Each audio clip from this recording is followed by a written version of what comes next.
is up, you heathens and demons, you sinners and saints? Beautiful, blasphemous bastards. Welcome back to Knock TV. I'm your boy Nakasuchi, and thank you. Yeah, it's good to be back, man. Yesterday felt good. Got to talk to some folks. You know, had a nice example of the Gish Gallop fallacy for everyone to see for a few hours on this channel. Enjoyed that. Enjoyed listening to Jill prattle on and on and on and on and on and on and on. And then I'd go and talk to Jill again because he'd be in the conversation I would have later that evening. What up, y'all? What up, Will? Whoever's joining now. This is going to be interesting. I haven't talked to G-Man in a while, and I talked to G-Man last night. But first I got to, like the monkey in the room, right? Like, so people have asked me about Smokey, and then me and Puff had a conversation. We both were like, Puff was like, I'm not going to talk to him. And I was like, you kind of convinced me I'm not going to talk to him either. And then Smokey jumped in the back room, and I decided, I will talk to him, and I'll just, I've done my part with all of that. That's the way I'm looking at it. I've done my part with all of that. He's relitigating all of that. So if you want to see that be relitigated, you can do that. He's relitigating all of that with, and I'll kind of point it out. I think I kind of pointed that out when he came into the room yesterday, right? Like, I've seen what he's doing, and I kind of recognize like the same pattern from before. I will say, like, he seems to be somewhat of a changed person since marriage. Marriage can change a person. So I'm definitely giving him grace there, but it kind of seems to me some of the old patterns are playing out. I should have my little guard on here, but it's like kind of low. All right, maybe that'll work a little better. You won't get the puffs. But it's like the same old pattern, like it'll be the same old pattern as well. Like praise will be in and out. Praise will be all on board with Smokey, and then praise won't be. And it'll be like whoever's coming against him and Will Kincaid are going to be, doing their thing. They can try to incorporate me into all of that again if they want to. I really don't care. Nothing really can faze me anymore. I'm pretty much an open book. Everybody knows my life sucks. I'm just kind of in an acceptance stage of life, and I think that's an important stage in life. When you finally get to that point in life where you just look back and you're like, fuck it. And not in the fuck it demon kind of way, but in a positive kind of way. Like you can just wash it all away. And you can exist in the moment. You can be the person you are today. Everything's a choice, and we can make a choice. We can make a choice to be the uncarved block, or we can make a choice to be a very specifically carved block that was molded, and we didn't even really have any say in the molding of it. You know what I'm saying? So this was an interesting conversation. And, later I'm going to try to finish the channel work, finish like the first stage of the channel work. I'm going to continue to do these streams, I think, because the next stage is going to be really going in and watching everything and deciding if I want to keep it. And, so people who have been joining and kind of enjoy, some people have been kind of enjoying it. It's like, it's kind of like Knox's greatest hits, watching the old shit, just kind of putting it in the background. But the next phase will actually be watching the old shit, so I figure I can just do that. It'll give me incentive if I'm streaming and doing it, because I found like for the year when I wasn't streaming and doing it, I just never did it, because there's other things I can do. And it does give me kind of somebody to talk to as I do it. It's just pretty much me and my daughter here. So, good to see everybody. Will Freeman, Kent Hovind, CPA. I think that's Erica, but it's Ericer now. What's up, Erica? Misty Day. And anybody that's going to join us, anybody that's going to watch on the playback, this is a brand new conversation, pretty much between me and G-Man there for a while. I do apologize for anybody that will be offended by the argumentation that I kind of lead forth.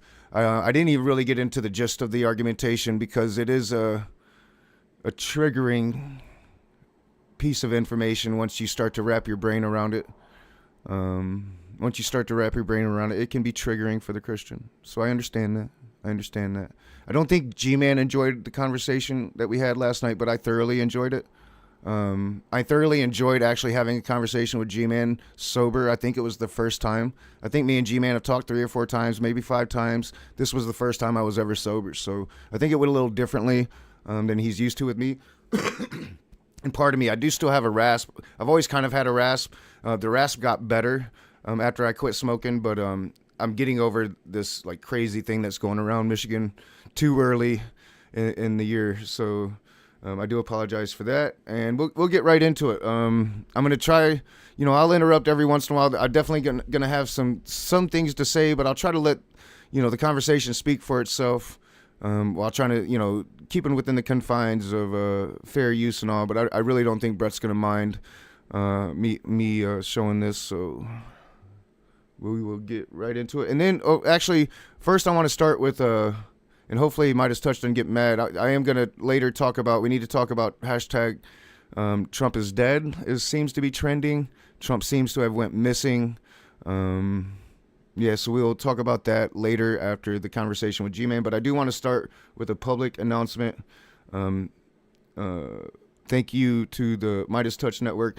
I forgot to put the links for everything I'm going to use in this stream in the description.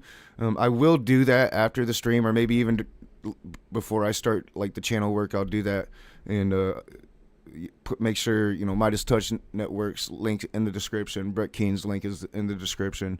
I'll try to find where G-Man's at now, all of that good stuff. So yeah, for public announcement. And my stupid people, when I wanted to refute it, they said, "Sir, don't dignify it with a rebuttal." Have you been noticing peculiar behavior recently in someone you know? Carried out by Ray, Someone who mixes fiction and reality? the late great Hannibal Lecter. He's a wonderful man. Perhaps someone of advanced age you have known for years. Did you just see Maduro, Venezuela? It's unbelievable, Venezuela. Of course, we all have our goofs. But consistently odd behavior can be a sign of frontotemporal dementia, a degenerative disease of the frontal and temporal lobes of the brain that dramatically impairs cognitive function. And there are some key signs to look out for, like slurring words. The failing New York Times by anonymous, really anonymous. Struggling to find the correct words is another sign. The Mueller report, I wish, covered the oranges of the investigation. You may also notice someone veering into incoherent ideas, detached from reality. You know what I'd do if there was a shark or you get electrocuted? I'll take electrocution every single time. I'm not getting near the shark. Or an inability to complete simple sentences. Saudi Arabia and Russia will repeat. Other notable symptoms include impaired motor function, such as a wavering limb, and decreased balance, often accompanied by a signature lean or arched stance. If someone you know is demonstrating several or all of these symptoms, they are seriously unwell. As a matter of safety, they must be relieved of critical responsibilities and disqualified from any position of authority.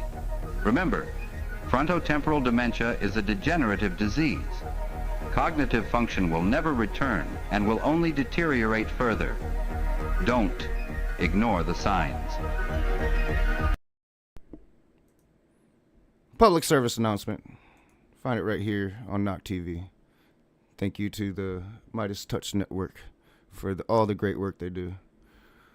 All right, so let's get into this conversation. This happened last night. You can find it on Brett Keane's channel. The link will be in the description. I'm kind of forgot to do that. Yeah, I've definitely had my trolls for.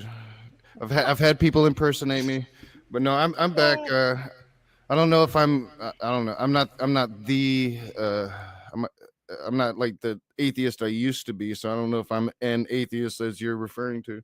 All right, so maybe Trump's been spotted. It's all good. Well, I said raging knock and all that. Yeah. So what is your view? I mean, it sounds like there's a little bit of difficulty explaining it, but I'm open-minded. I'll hear you out. No, I think it's fairly simple. I came to a realization after a process of a nervous breakdown where I almost thought there might be a possibility of a God, and just came to the conclusion that there's a lot that I don't know. Imagine that. And I can't possibly know what I don't know. And so I'm gonna stop making truth claims, right? Like I'm gonna stop saying like there is no God. And then I started reading some of the philosophies that I've really been able to apply to my life in kind of a philosophical, secular fashion. So I kind of practice a spiritual walk of like philosophical Taoism and Buddhism, mixed with some of my old, cultural Native American spirituality.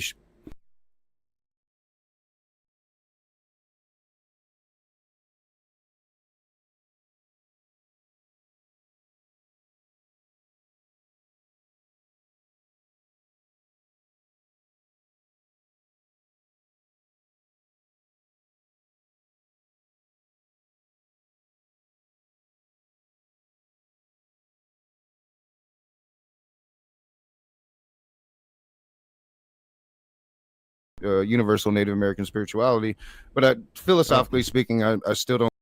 I did it again, so I figured it out. I figured out why I'm doing the muted thing. Yeah, I figured it out, and there is a delay. I figured out why I'm doing the muted thing, so I've got to stop doing it now. I've got to be aware of it, and I just became aware of it too slowly that time. But so what I'm doing when I'm stopping talking, right? I'm not hitting mute. And that I need to be, and that's where I'm making my mistake, because when I'm leaning forward to talk, I'm hitting the unmute, but it's not muted. So I am literally muting myself with this thing almost every time I'm leaning forward. So I've got to stop doing that bullshit. But I am figuring it out. And now that I'm conscious of what it is that I'm doing that's causing all of these mutes, even like way worse than before, right? Now that I'm conscious of it, I'm going to try to be aware and not do it. So unmute as I lean back. I don't believe in a God, a supernatural being. I think that there's mysteries in the universe that we can't.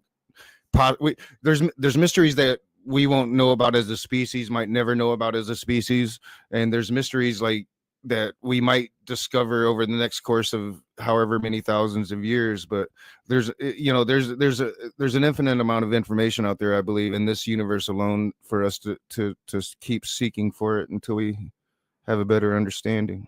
So to you, atheism is just a rejection of a supernatural deity, then, right? Before we I think it's a philosophical rejection. guys, Yeah. Before we get into any heavy-duty discussion, which I know Knock's always up for some excitement, but Knock, can I ask you, how's your health been? I mean, it's like I'm pretty good, honestly. Like I've lost a good bit of weight, so like it's good and bad. I'm probably gonna live a lot longer. My legs are shit, So the truth is the truth. Reality is reality. I think that I've done myself a lot of justice by losing weight and cleaning up my diet and stop the drinking and all of that stuff. So yeah, I feel pretty good. You guys don't mind me putting you two up on the top of the screen. We got two beautiful people in here. I figured the world. You don't have to solo me. Like me and G-Man's talked a few times before. Okay, so you believe that philosophically atheism is the rejection of a supernatural God, right? Sure. I thought atheism was the position or the default position of a God. I don't know if you're talking to me, Will. To me, like, the word evil is just a descriptor word, right? Like, so, like, it's a word that means worse than bad. And in fact, I would say, like, to me, the word evil, the meaning, just the personal meaning, and this is one of the few times, like, because I really like to use, like, definition meanings, but this is just my personal meaning, like, how I use the word colloquially, is evil is the worst possible descriptor for bad. I think is the best way to define it. No God existing, zero, nothing, zilch. I mean, if you want to define it that way, then I'm not an atheist any longer. I used to be. Last time we spoke, I was that kind of atheist, but I'm not. Oh, So okay. if you want to define it that way, then I would say I'm not an atheist. All right, because most of these atheists out here, they argue that there's no such thing as a concept of a God. There's no God at all, no evidence for it. Or of course, you already know it. I disagree with that. So, as far as non supernatural gods, can the atheist believe in a non supernatural God? Yes. Why? Because I mean, it depends on your definition of God, right? So, like, if I were to like say that an unconscious, all right, real quick. So, I'm not trying to be another Steve McRae. I'm not trying to redefine everything. I'm just saying that I think that we've allowed like theists to define God, and if you go by theist definitions of God, then sure, and I will grant that definition. Like we can use that definition. But I think that there can be other explanations of God. And in fact, I would say like the modern theist definition of God is actually just the last definition that we came up with and that we use. I would say like first humans that practiced animism probably had a very different definition of what God was and probably didn't even call it God, right? So, if you really think about words and how words are used and how they change and how they can be changed and how they can mean very many different things, then yes, I'm still I'm not an atheist any longer, because I think that there can be some kind of natural quote unquote God, a beginning, a reason. I've always felt I had a reason, and that's why now that I'm almost 50, I feel like I failed that, and I feel it like as part of my very being, right? So, but I don't know that, and I don't pretend to know that, but we'll get into that as we start kind of talking about Taoism. Force, that has pretty much, and I would call that force like life, not just life here on Earth, not the living planet of Earth, not human life, not plant life, not any life here, but just life as and the universe. So life and versus not life, yin and yang, right? And so like could that unconscious force that is the guiding force of life, could that not be considered a God? If that could be considered a God, then I could say like, yes, an atheist could worship a God that's not supernatural.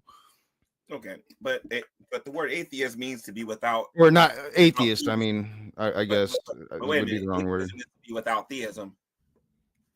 And if you believe in any type of God whatsoever, then you have. Well, I mean, it depends on how you define God. Like if you define God by being supernatural, then sure, no, then it's not possible. Well, most atheists define God as being supernatural. It's very rare do I ever hear them talking Yeah, about. I'm not. Like I said, I've kind of changed. I'm kind of like a hippie or something. I don't know. Okay, I'm very happy to hear that that you're getting closer and closer to being agnostic or whatever. But the point of the matter is, if you can be an atheist and you can believe in a non-supernatural God, then you can't be an atheist. You got to claim to be something else. At least that's what I think. Sure. I think atheists don't even exist. I say that atheists are more like. It's probably why I stopped using the name Raging Atheist, and I'm just like, no. I don't know. Like I said, it all depends on how you define atheist. So like by your definition, I'm clearly not an atheist. I would be more agnostic when it comes to like, but I mean, I look more agnostic in terms of like, it's agnosticism is just like a lack of belief in a thing or a lack of knowledge in a thing. So like, I don't know. Like I said, there's a lot in the world that we just don't know. A lack of knowledge, or that you think that you can't know if that thing existed. Sure. Yeah. You can't know. It's not possible to know. All right. So again, I'll say this again, because I know a lot of the atheists are watching this. I don't believe that a person can claim to be atheist if you can believe in a non-supernatural God. Because if you're going to say that you're an atheist, that means you're without theism. And if you're without theism, you can't believe in any type of deity whatsoever. And that includes self. Why do you get to determine what we are? Why do I get to do it? Because I'm simply Yeah. listening to your claim, I'm analyzing it, and I'm coming to a conclusion. They look at me Based they on tell me definitions that that I'm are applied worshiping. to who? Just hear me out from my perspective for a minute. They look at Yeah. me and they say that I'm worshiping the boogeyman or I'm worshiping Casper the friendly ghost. And they offer their opinion. Some of them will say I have a mental illness because I believe in a deity or whatever. You know what I mean? If they can do that, then certainly I can listen to the atheist claim, think about what's being said, and come up with my own conclusion. And my conclusion is, if you can believe in a non-supernatural God, then you're no atheist. You're probably a misotheist or anti-theist. So like, and he's probably always done this before, but I was just like too drunk to notice. Like he's clearly on a script, right? Like he keeps looking down into script, and I'm not saying script in like and trying to like change words and not say the word notes, right? Like no, he's on a script. He's got like a course set of action that he's trying to lead to, and the fact that like he's not going to be able to come to terms with what my worldview actually is now, like. And for one, I don't think he ever really truly understood like the worldview of the raging atheist, right? Like I don't think he's ever tried to understand that. I don't think he's ever tried to understand the worldview of any of the atheists he's ever spoken to. But he's clearly not going to get my current worldview and doesn't now, because you hear him. He's just talking to me like I'm any other atheist now. No, bro, I'm on a whole different philosophy now.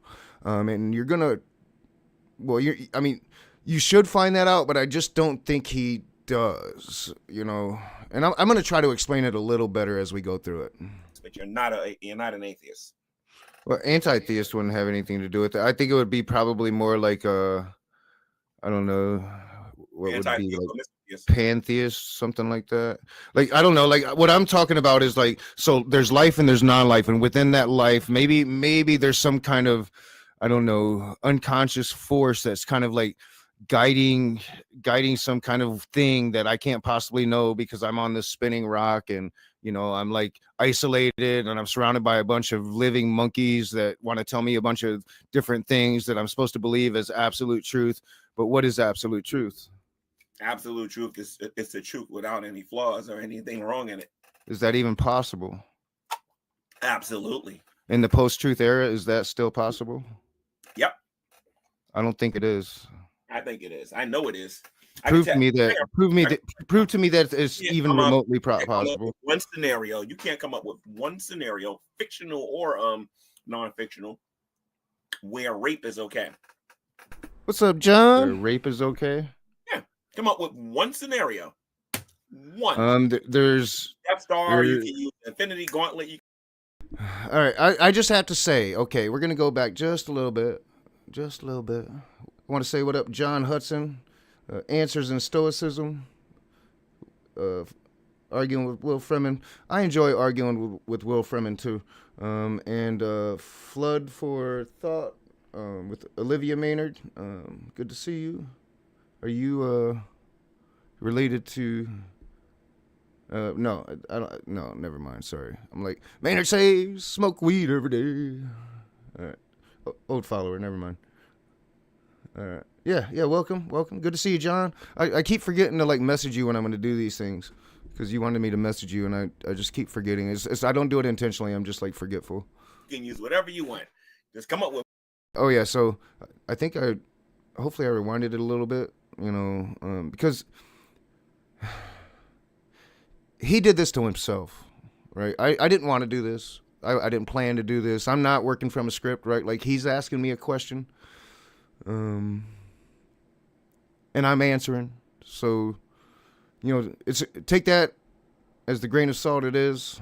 And yeah, here's our glorious moment, me and G-Man. One scenario where rape is okay, because I say it's wrong 100% of the time. God enters a virgin to create a seed so all of humanity's sin can be washed away. God did not enter into a virgin. He kind of did. And Mary was of the Holy Spirit. All right, I did not rewind it a little bit, so let's go back a little bit. Yeah, like he asked me a question, right? He asked me a question, and I'm answering his questions, and I think I'm doing it respectful. Even this. Excuse me. Even this, I think I'm doing it in as respectful a way as I can. But he's asking me a question, I'm going to answer the question. He's not going to like the answer. Nobody's going to like the answer. But they've been telling me that this is okay my entire life. It is. I know it is. Prove to me that it's even remotely possible. One scenario. You can't come up with one scenario, fictional or non-fictional, where rape is okay. Where rape is okay? Yeah. Come up with one scenario. One. There's Death Star, you can use Infinity Gauntlet, you can use whatever you want. Just come up with one scenario where rape is okay. Because I say it's wrong 100% of the time. God enters a virgin to create a seed so all of humanity's sin can be washed away. God did not enter into a virgin. He kind of did. And Mary was of the Holy Spirit, and the Spirit doesn't have any sexual organs. Did Mary consent? The Spirit of God does not have any sexual organs. Did Mary consent? I don't think Mary had much of a choice, but it wasn't rape. So rape. What was conceived in Mary was created. You just said like Mary didn't have much of a choice. I'm sorry? You just said Mary didn't have much of a choice. But you're presupposing that Mary had sex and she didn't. With a spirit. How else do you have a baby? Spirit have sex? Wait a minute, hold on a minute. How does a spirit have sex with a finite I don't know. having a sexual I'm not a spirit. I don't know. Of course. So but that way you're your logic how do human beings have babies? It's always come out and they say that God violated Mary and had sex with Mary with no sexual organs, which makes no scientific sense whatsoever at all. No. You told me to give you an example. I did, bro. I'm sorry. Hey, I want to let people know that you're all still in the room. He asked me to give him an example. I did. And I will point out, like technically it wasn't God, like it says the Holy Spirit entered her, right? But I mean, I think rapists make, justifications for their deeds all the time. But it was actually the angel Gabriel who would have probably had a very physical form because he literally flew from outer space and accosted young Mary, who was, I believe, right around 13 or 14 years old at the time, engaged to be married already, unfortunately. And in fact, it almost cost her life if you read some of the earliest Jewish writings on it, because Joseph wasn't too happy, bro. He wasn't too happy that his young virgin wife was now soiled and pregnant with not his baby. Like any man would be, Can't really blame Joseph there. God didn't give him the heads up on the deed. He didn't get anybody's consent in the matter, honestly, if you really, really, really, really consider it. God's really, I mean, but we've been told our entire lives that it's okay. It's fine. Nothing to see here. And he asked for one scenario. He didn't ask for two. He asked for one. In my defense. We're down below, so if you have any questions for G-Man or Mr. Knock, go ahead. Knock, I would ask that you put your YouTube channel out so I can subscribe to the new setup. No such thing as an atheist. Well, it's still like the old channel. I just changed the name, Knock TV. But listen, the artist formerly known as a raging atheist. Okay, there's no such thing as an atheist. I wish you guys would stop getting mad about that, because I got to endure the atheist experience, deconstruction zone, and all these other insults that we got to endure on a regular basis. So I'm pretty sure she didn't say that. Analyze it, and we say, you know what, you people ain't really atheists. What you really are is a bunch of misotheists, anti-theists, and you just angry at God because you didn't get that pony that you prayed for. You know what I mean? And then they're going to tell me that I believe in the boogeyman. So, whatever. I got a question for Knock. Knock, how does rape happen with no penis? Hey, Knock, you really had a better one than that too. Tell us how that works scientifically. I would love to hear that. Let me get my notebook, get a pen here so I can figure this one out. Who said God doesn't have a penis? The Bible. Oh, my Lord. How? Is this an internal critique, or are you making up your own God? And then how does the Bible say that God doesn't have a penis? God is spirit. G-Man already answered that. Were you paying attention? Where in the Bible does it say God is spirit? See, I remember God in the Garden of Eden that felt the wind brushing through his hair. I remember a God in the Garden of Eden that couldn't find Adam. I also remember that it wasn't necessarily God that actually came down and talked, had the confrontation with Mary. It was the angel Gabriel. Which actor do you think played Jesus in the garden? Was it was it Russell Crowe, or do you think? Oh, that was Abraham. Was that what up, Jay Passing? Exactly right. Yeah, Jill. Like, why are you calling God dickless? Right? Like, in God, like the alpha of the alphas, wouldn't God's penis like be the biggest penis of all penises? And are we not created in the image of God?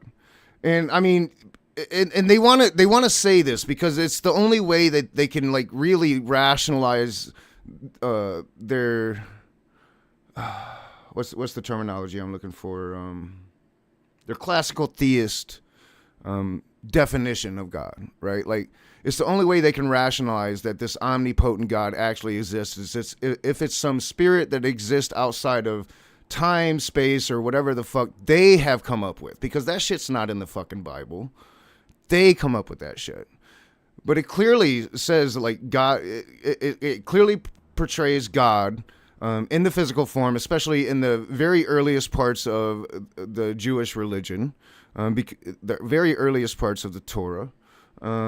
So, I mean, they justify that away, that it's genre, it's, you don't take that seriously, but that's what their Bible says. They just have to rationalize it for their modern atrocious beliefs, right? So, which I could probably argue are as equivalent as ancient atrocious beliefs, as we're seeing playing out like in reality now, because now like they feel like they have the power to do it. They're quickly trying to revert us to a theocracy, to where they can act out those same ancient, archaic, atrocious beliefs. So, I mean, it's not much has changed outside of the fact that, it's a little bit harder to do now, probably. And they really hate the fact, like, they've really been like brushing around with the fact of like kind of outlawing being able to diss on God like the way we do in America. Like these defenders of free speech, like Trump is like literally like flirting with the idea, like putting it out into the public to see how the public reacts to it. And, it wouldn't surprise me if we don't see an executive order outlawing free speech, outlawing my ability to criticize the Christian God. It wouldn't surprise me at all if we saw that in the next couple of weeks. Like, he's literally been putting it out into, testing the waters on those matters. So, I mean, but I'll let's continue. All right, so, I mean, everybody's, G-Man finds you funny, Jill, but I literally, all right, so everybody knows, and Smokey's aware, I was streaming earlier, and I literally, Jill, I gave you like 3 hours straight to just gish gallop, so like, and this doesn't have to be a me and G-Man thing. This is kind of weird. I didn't quite know what I was walking into. Like, Smokey came in my stream earlier, and he said he shot me an invite he said he was streaming I gave you 3 hours. And by the way, Knock, just so you know, this is like a dual stream thing. Brett's streaming it, but I'm also streaming it to my channel, so it's a dual stream. I'm not mad or nothing. It's like, no, fuck. Just so you know, that's what's going on. Just if you were wondering. I'm like, holy shit, G-Man's still alive? Fuck. Well, Knock, I put you not only am I alive, but I'm doing quite well. Sweet. So Knock and G-Man, the reason why I put you two up front is it's been a while since I've gotten to talk to you and see how you guys are doing. Been a while. And I'm really he happy is not happy. Well, you're both looking real good. G-Man is not very happy. Up, all right? He's not very happy. Yo. And I'm gonna warn everybody that the conversation is about to detour to like sports, and I try to bring it back on track a couple times. It takes a minute, but it will come back on track. So don't get bored and leave when we start talking about sports. I do try to bring us back on track. It does take a little bit, and sports are important. So bear with it, because we will get back, and he'll try to really hammer into my worldview. That's Chris Keith. How you doing, buddy? How's your daughter? Hey, what's good, man? Oh, pretty good. She's 15-year-old daughter. 15-year-old girl, confused, trying to figure it out. Mom's still crazy. Mom's still crazy as ever. Yeah. I'm gonna put this. Hey, are you on the you still in your Cherokee thing? Oh yeah. Okay. I just heard you say you might not be atheist anymore. Oh yeah, no. Well, I mean, I'm still an atheist. Technically, I don't believe in a supernatural being. I don't really have a god at all. Like, Taoism isn't like so. Buddhism is like a non-deistic religion. So like some Buddhists have. I thought we were about to have a god. We will soon. I'm a philosophical Buddhist. I don't. I don't believe like Buddha's a god or anything. I just like some of the philosophy of it. But like I'm more like what I'm really into right now is like Taoism. Taoism is it's pretty much just like a know thyself grasshopper type deal. You're religious. Like the yin and yang? No, I'm not religious. If you're a Taoist or if you're a Buddhist, you're religious. I'm a philosophical Taoist and Buddhist, and it's not religious, it's philosophical. Religious, and if you're religious, according to the atheist.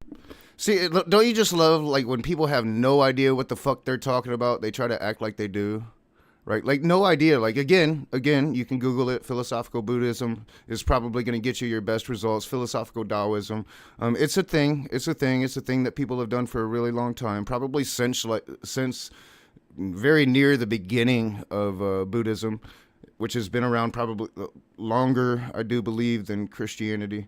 So I could be wrong, but I'm pretty sure Hinduism has been around the longest, and Buddhism is an offshoot of Hinduism. So yeah, there's all that. It's philosophically, I follow Taoism. I follow the tenets of Taoism, which there are no tenets. Taoism is you are you, be you with the least amount of action as possible, because you can find beauty in inaction sometimes.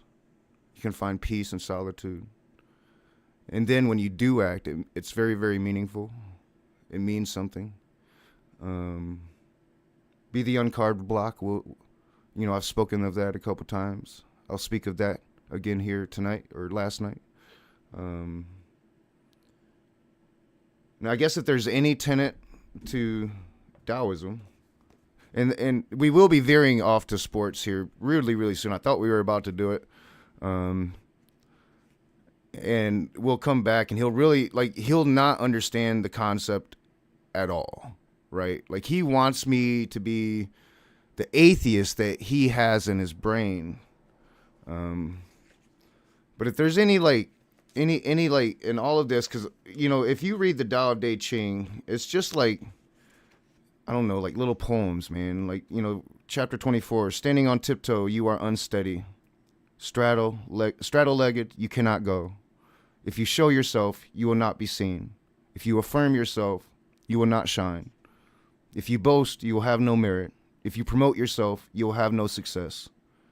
Those who abide in the Tao call these leftover food and wasted action, and all things dislike them. Therefore, the person of the Tao does not act like this, right? The main tenet of the Tao is there is no tenet of the Tao.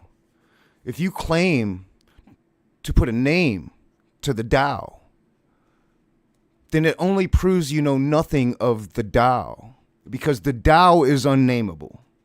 The Tao is unknowable. That is the only tenet of Taoism. The only one.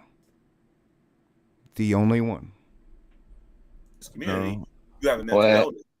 If he's Taoist, he can say he's non-dogmatic. Well, I don't believe in deity. Let him define religious. What does it mean to be religious? What exactly is it? To me, religious is like doctrine. Like there's some kind of doctrine that I must follow, and I don't. This means teaching. So you don't have teachings that you. In Taoism doesn't have teachings. I mean, teachings. Everything's a teaching. Life is teaching. Life is a teaching, but like, yeah, I mean, I have a copy of the Tao. What does it mean to be religious? You can't use doctrine. I mean, there's doctrine. Go next. No, I mean, not really. No, it's a philosophy. Taoism doesn't have doctrine. Hey, what's up, Brett Keane? Oh yeah, man, I really enjoyed last night. It was fun, and yeah, we usually have a good time. I was gonna like self-harm myself yesterday, as I was like fixing my channel, because I come across like the stream I made after that one stream way back in the day. Let's go up here for just a second, and I'll kind of rewind a little bit. But we are about to veer off into sports for a second. But I came across the stream that I made right after I got out of your stream, way back in the day. It's like probably, I think, the first or second time I ever went on your channel when we first met. And we had the conversation about, you know, immigrants on the southern border and Trump in his first initial like fucking policies, and I was fucking drunk off my ass, and I fucking rage quit like 2 or 3 times, and then I made a like 2.5 hour stream just fucking drunk rage, screaming, and I almost self-harmed and watched that shit, but then I was like, oh fuck, 15 minutes to the next stream. and I didn't do it. But yeah, good to see you, man. I had a lot of fun last night. I thought it was a really good conversation. G-Man is really, really frustrated right now. And I don't think he enjoyed our conversation anywhere near like I enjoyed it. Let me find my phone, which is right there. I need to check my daughter's blood. But no, I had a really good time. Yeah, and you've always been pretty good about having a conversation. Teachings. No, not really. Have you ever read the Tao of Te Ching? Probably excerpts.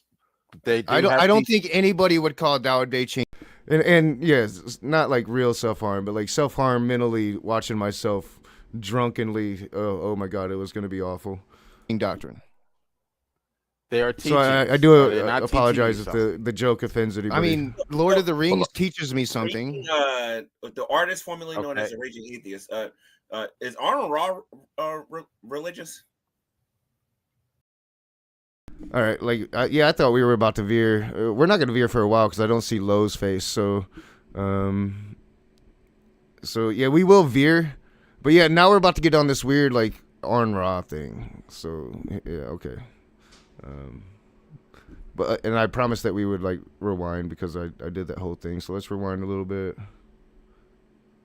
We'll go right there. And I'm going to call my daughter because she needs to take a shot. You know, I'm a philosophical Buddhist. I don't believe like Buddha's a god or anything. I just like some of the philosophy of it. But like I'm more like what I'm really into right now is like Taoism. Taoism is it's pretty much just like a know thyself grasshopper type deal. You're religious, like the yin and yang. No, I'm not religious. If you're a Taoist or if you're a Buddhist, you're religious. I'm a philosophical Taoist and Buddhist, and it's not religious. It's philosophical. Religious, and if you're religious, according to the atheist community, you have a mental illness. If he's Taoist, he can say he's non-dogmatic. Well, I don't believe in deity. Let him define religious. What does it mean to be religious? What exactly is it? To me, religious is like doctrine. You know, like there's some kind of doctrine that I must follow, and I don't. This means teaching. So you don't have teachings that you. And Taoism doesn't have teachings? I mean, teachings. Everything's a teaching. Life is teaching. Life is a teaching, but like, yeah, I mean, I have a copy of the Tao of Te Ching. What does it mean to be religious? You can't use doctrine. I mean, there's doctrine. Next. No, I mean, not really. No, it's a philosophy. Taoism doesn't have doctrine, teachings. No, not really. Have you ever read the Tao of Te Ching? Probably excerpts. I don't think anybody would call Tao of Te Ching doctrine. They are teachings. Are they not teaching you something? I mean, Lord of the Rings teaches me something. The artist formerly known as a Raging Atheist. Is Arnold Raw? Again, all right. So he's on this Arn Ra thing. Like, I don't understand like Christians' obsessions with like certain atheists, right? Like, you know, generally, you know, unless you're me, I had like an obsession, I guess you could call it, with like Matt Powell and an obsession with Smokey Saints. But I don't think like generally atheists have like general obsessions with like just random Christians, you know, like, oh, like we don't go around on a daily basis and just be like, to some random person that we're just meeting, like, just out of the blue, out of nowhere. Like, I'm like, say this was the first time I ever talked to G-Man, right? I'm not just gonna come out of the blue, like right in the middle of a conversation and be like, you know, is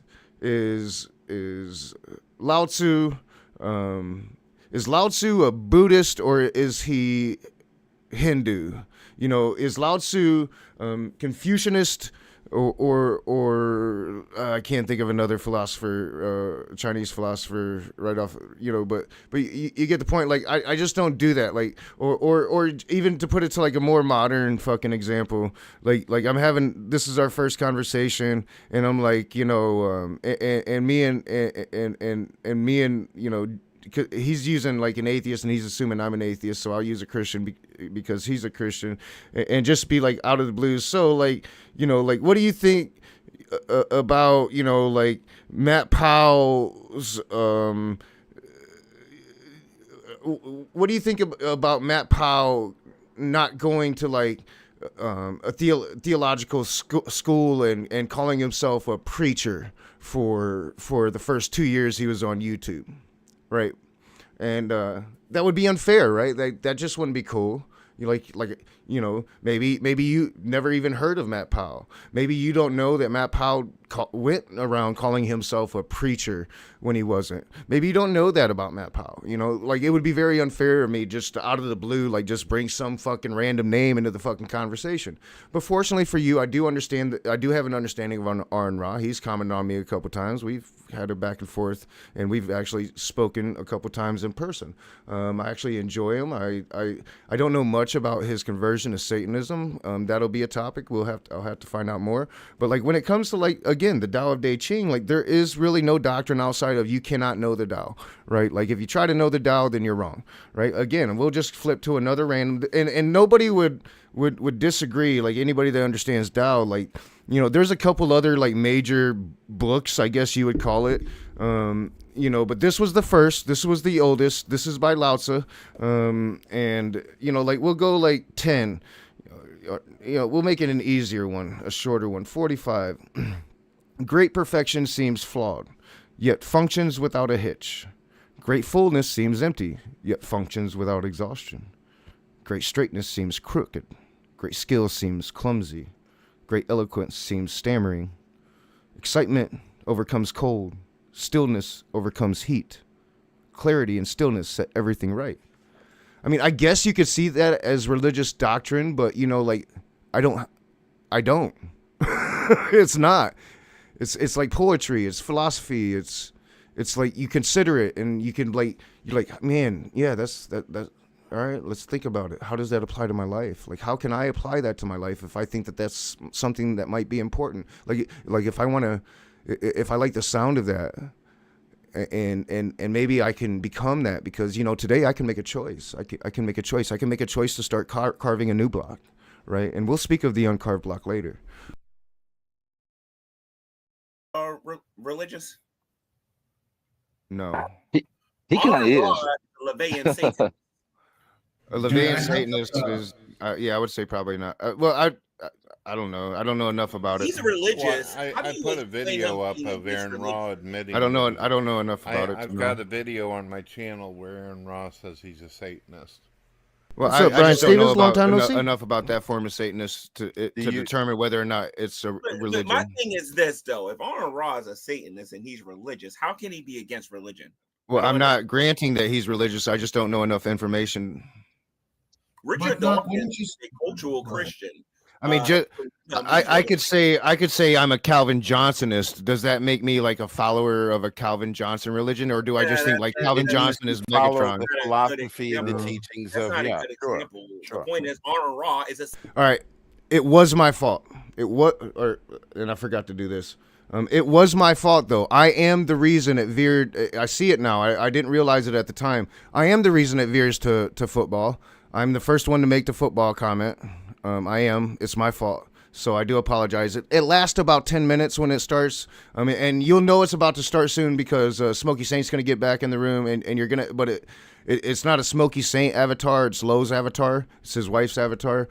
So that's when, but I am the reason, right? All right. So yeah, I assume like, Aaron Ra doesn't get on his knees in the dark with a candle and commit satanic ritual, right? Like I assume it's, LaVeyan, I'm pretty sure is the political thing, right?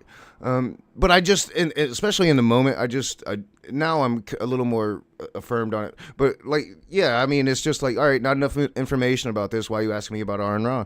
I mean, if dude believes in Satan, like that's on him, and I wouldn't agree with that. But I doubt he's like the Pazuzu Algarad type of Satan. Again, I spoke of this like yesterday, I think. It's so funny, like I'm all of a sudden speaking of Pazuzu Algarad a lot, but Pazuzu Algarad was an actual Satan. He lived in Clemens, North Carolina. I did a couple videos. They are now back up on the channel. You can find them if you search them on this channel. They are pretty good videos. And he was a Satanist. He started killing things at a very young age. His mom would actually go and buy, I think it was rabbits or it was something. His mom would go and buy something for him to sacrifice every Friday.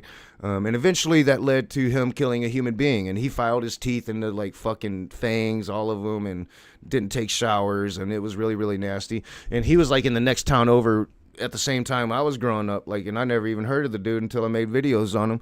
But yeah, that's a real Satan worshiper, right? So if you're comparing Aaron Ra to him, I'm fairly certain, you know, like G-Man is just another bad faith character, like always, like they all are.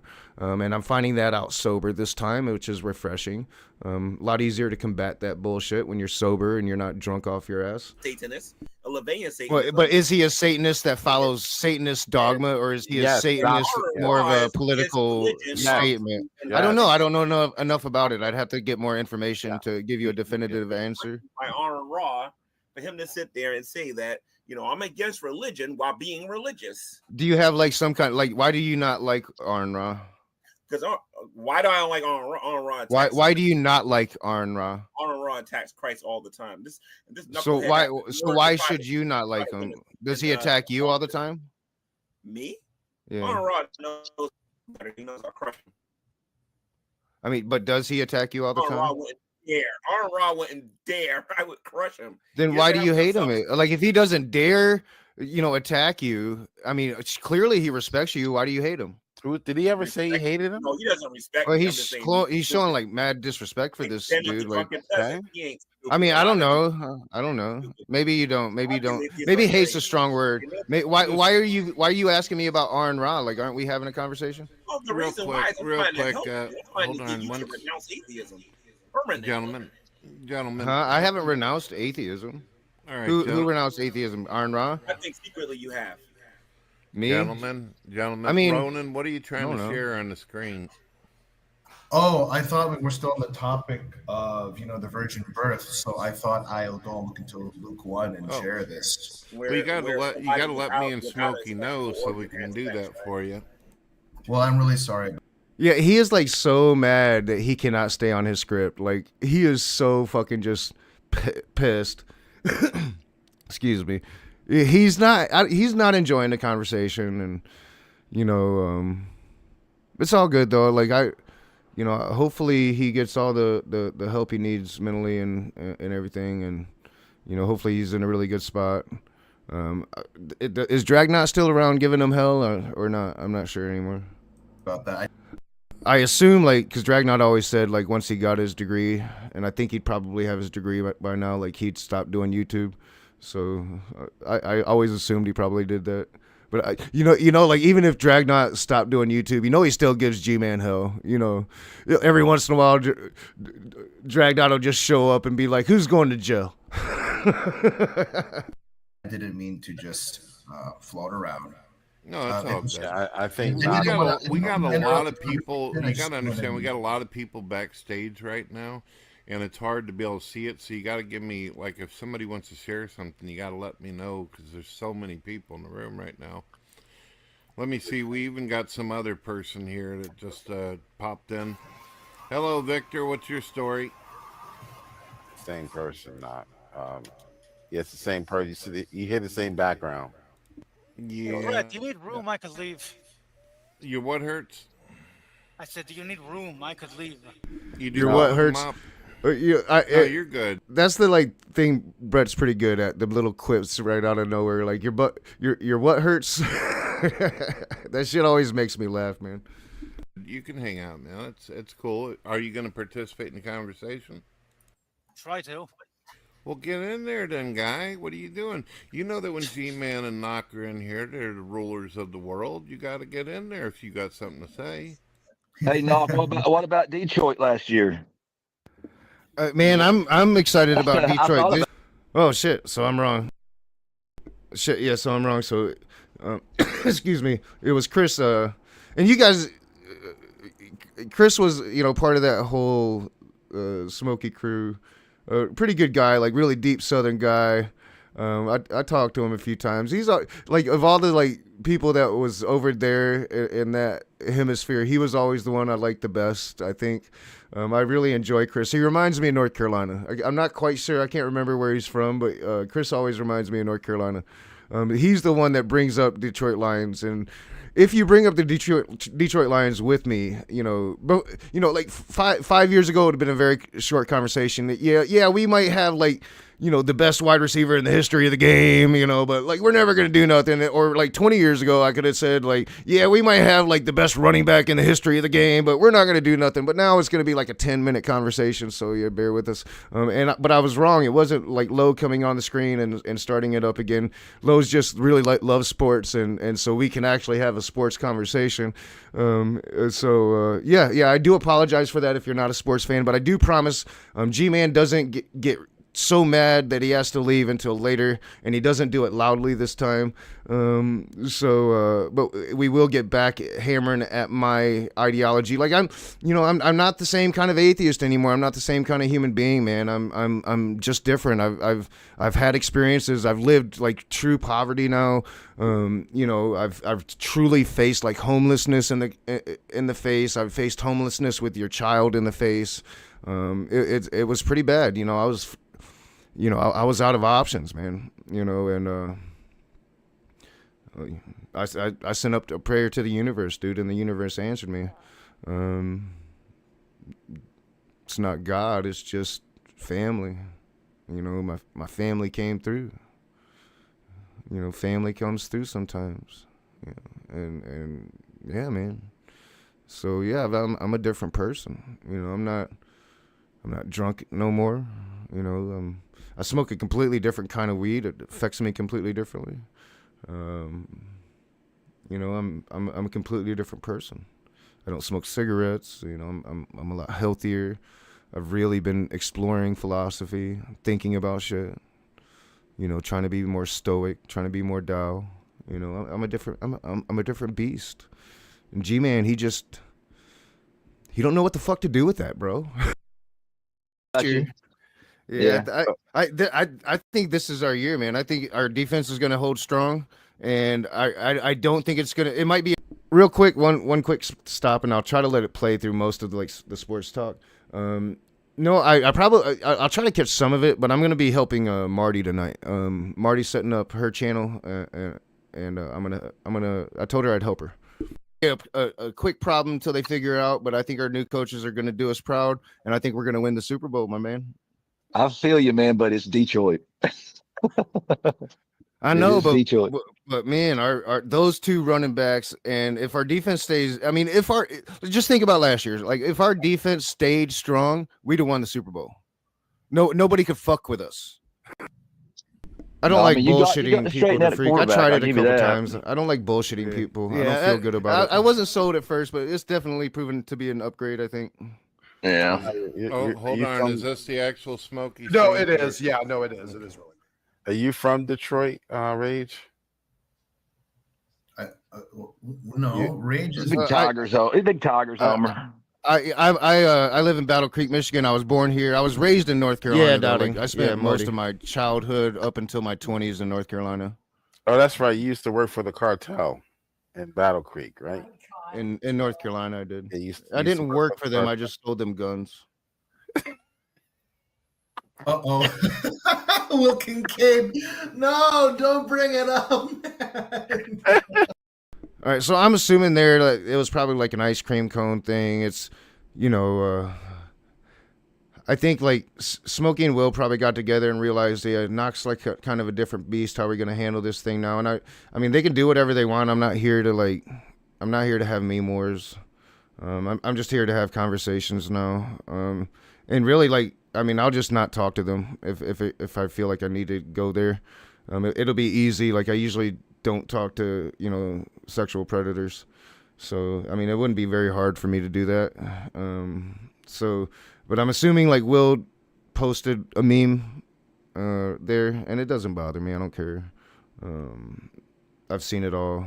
And I imagine, I'm not saying that I can't imagine them being far worse, and I'm sure they can be.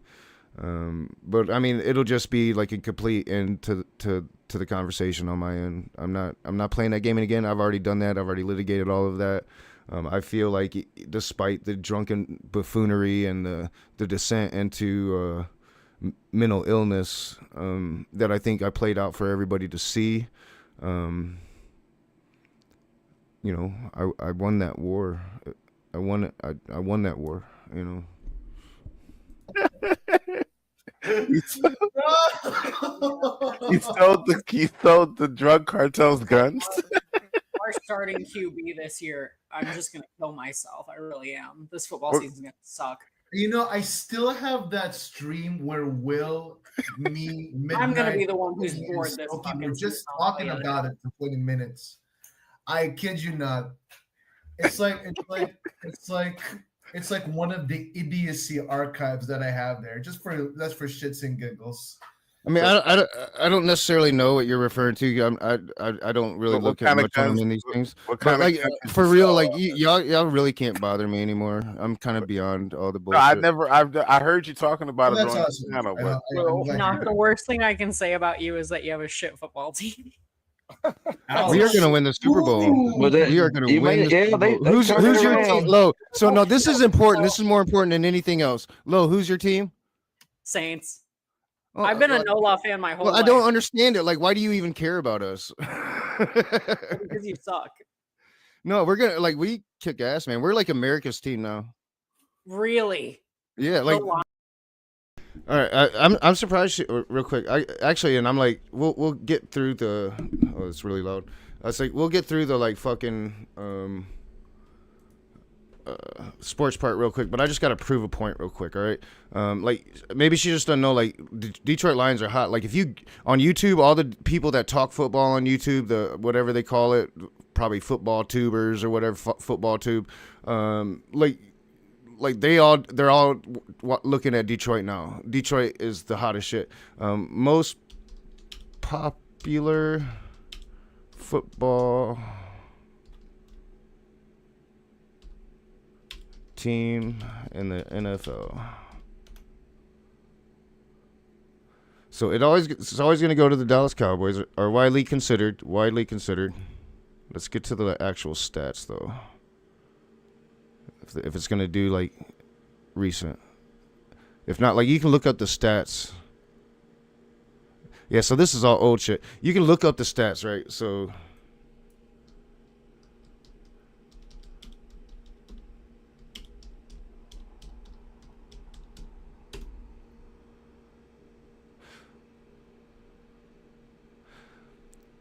they were the most watched team in the NFL during the 2024 season, averaging 22.6 million viewers per game over 10 national TV dates, even surpassing the Dallas Cowboys in some metrics. Their local ratings also saw substantial increases. So like last year, we were the fucking hottest team in the NFL, yo. The fucking hottest team in the NFL. All right. So, all right. We'll get through the sports shit. But I might be wrong about like the most popular now, but we're on the way up. And if you go to football too, they watch Detroit. That's who they watch. They watch Detroit. Detroit, Kansas City Chiefs. Lions? Lions are American. Yeah, we're like most popular team in America right now. Who told you that? Where did you hear that? Who do you like for baseball? Baseball? I'm a Tigers, I guess, but I'm not a big baseball fan. Oh my god. Ugh. Well, you have such strong opinions about this. You have such an emotional bridge. You have no. We will be getting back to it. And I can talk sports all night, but I know we're not here for that, so I'll stop. Well, I'm sorry. I like talking about things that are actually fun. I agree. Like I think NFL is like way more important than all of this. But they're kicking off, you know. I would literally rather talk about baseball and football than any of this other shit, to tell you the truth. That's why I'm not really allowed to. I'll be back. Go ahead. Yeah, I'm not allowed well, I don't mean to especially if you're betting. I don't mean to upset most of you guys. Smoking being married is weird. For you, but since I have family, it's really weird. Astros for me all the way. I'm a Dodgers so fan. isn't that the team that wins by cheating? No, That's all. That's all. That's all of them. Baseball. Like, They're all. Then the Astros get a special. Look Look at G-Man, right? No Well- freaking way. G-Man does not know how to have like human conversations, right? Like he doesn't know how to have human conversations. He only can like espouse like hatred towards atheists. He doesn't know how to have human conversations. We're having like an actual human conversation right now. He is fucking. He's like, what the fuck are we doing? Knock. Are you? Can we all agree that we hate the Raiders? I mean, I don't know. Yes, man. we can agree on that. Yes, I think. I mean, even G-Man would agree with that. I'm sure. Yeah. We all hate the Raiders. On this, so you guys gotta fill me in because like in here, we bet with other people's teams all the time. I mean, tomorrow you could be like UP, and the next day you could be De La Salle, and nobody would give a crap. But since it's a very American thing for you, I wouldn't understand that environment. So really, they wouldn't by cheating? Like, how does that figure out, man? The Raiders cheat so bad. But doesn't almost every team do that? I mean, not to No, the Saints have justify never that. cheated. Never happened. Oh, I see. Well, I mean, I would argue that if every team cheats in the same way, then it's not cheating. There you go. Then that's just the rules, really. If everyone's doing it. That's what they need to do. Like MMA, they just let people.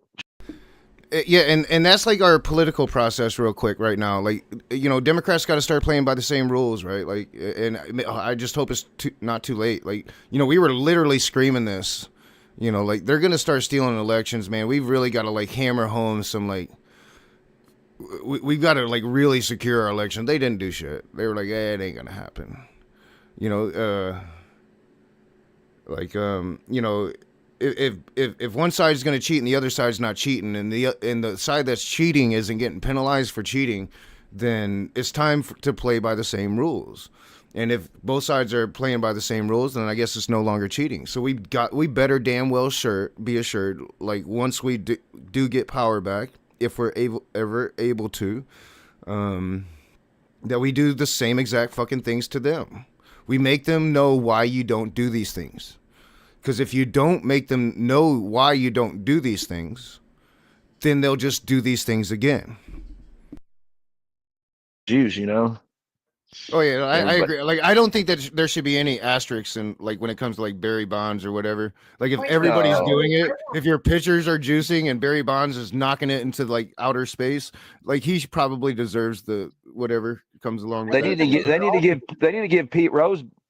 They didn't let him into the Hall of Fame too. But somehow we did kind of sidetrack this whole conversation into an area like a lot of people ain't gonna like. So, well, what do you want to talk about? Yeah, they'd be like, "Knock, you're supposed to be destroying these Christians. Why are you talking about baseball all of a sudden?" Everyone gets mad. I always turn it to baseball. Everyone gets pissed at me. Well, as a Filipino myself, I'm more on. Brett's about to bring it in soon because Filipinos love basketball. Basketball is shit. Yeah, it's kind of a garbage. Ouch! Don't do that. I mean, well, you gotta admit when when Vince Carter hit that 180 dunk, everybody lost their minds. It was freaking amazing. Somebody bring up a topic that we're actually supposed to be talking about. Oh, I mean, we sidetracked from freaking. Let Smokey know that I sent him MP4 and all that for the future. I will. Stuff. I'll let him know. He's outside talking to Will. So how you been doing, Lo? Oh, I'm living the dream. It's Labor Day tomorrow, so my work's going to be super busy. It's not Labor Day, but it's our like party and whatever, so it's going to be busy. You'll have a party for Labor Day at work? Oh yeah. Well, yeah, I work at a resort, so we always do like. What did it cook out or something? Yeah. Oh, it's going to be like a really big. We're expecting like a lot of people. It's going to be a nightmare. Yeah, it's cookouts nationwide right now. A lot of DUIs. Everybody pray that nobody dies. It is a tough time, a dangerous time to be on the road for sure. All right, I got an interesting couple questions I could throw out there to get some topics going if you guys want to. Ready? It's gonna. Well, I guess we'll start with G-Man. G-Man, how do you feel about the OSAS community? Never heard of them.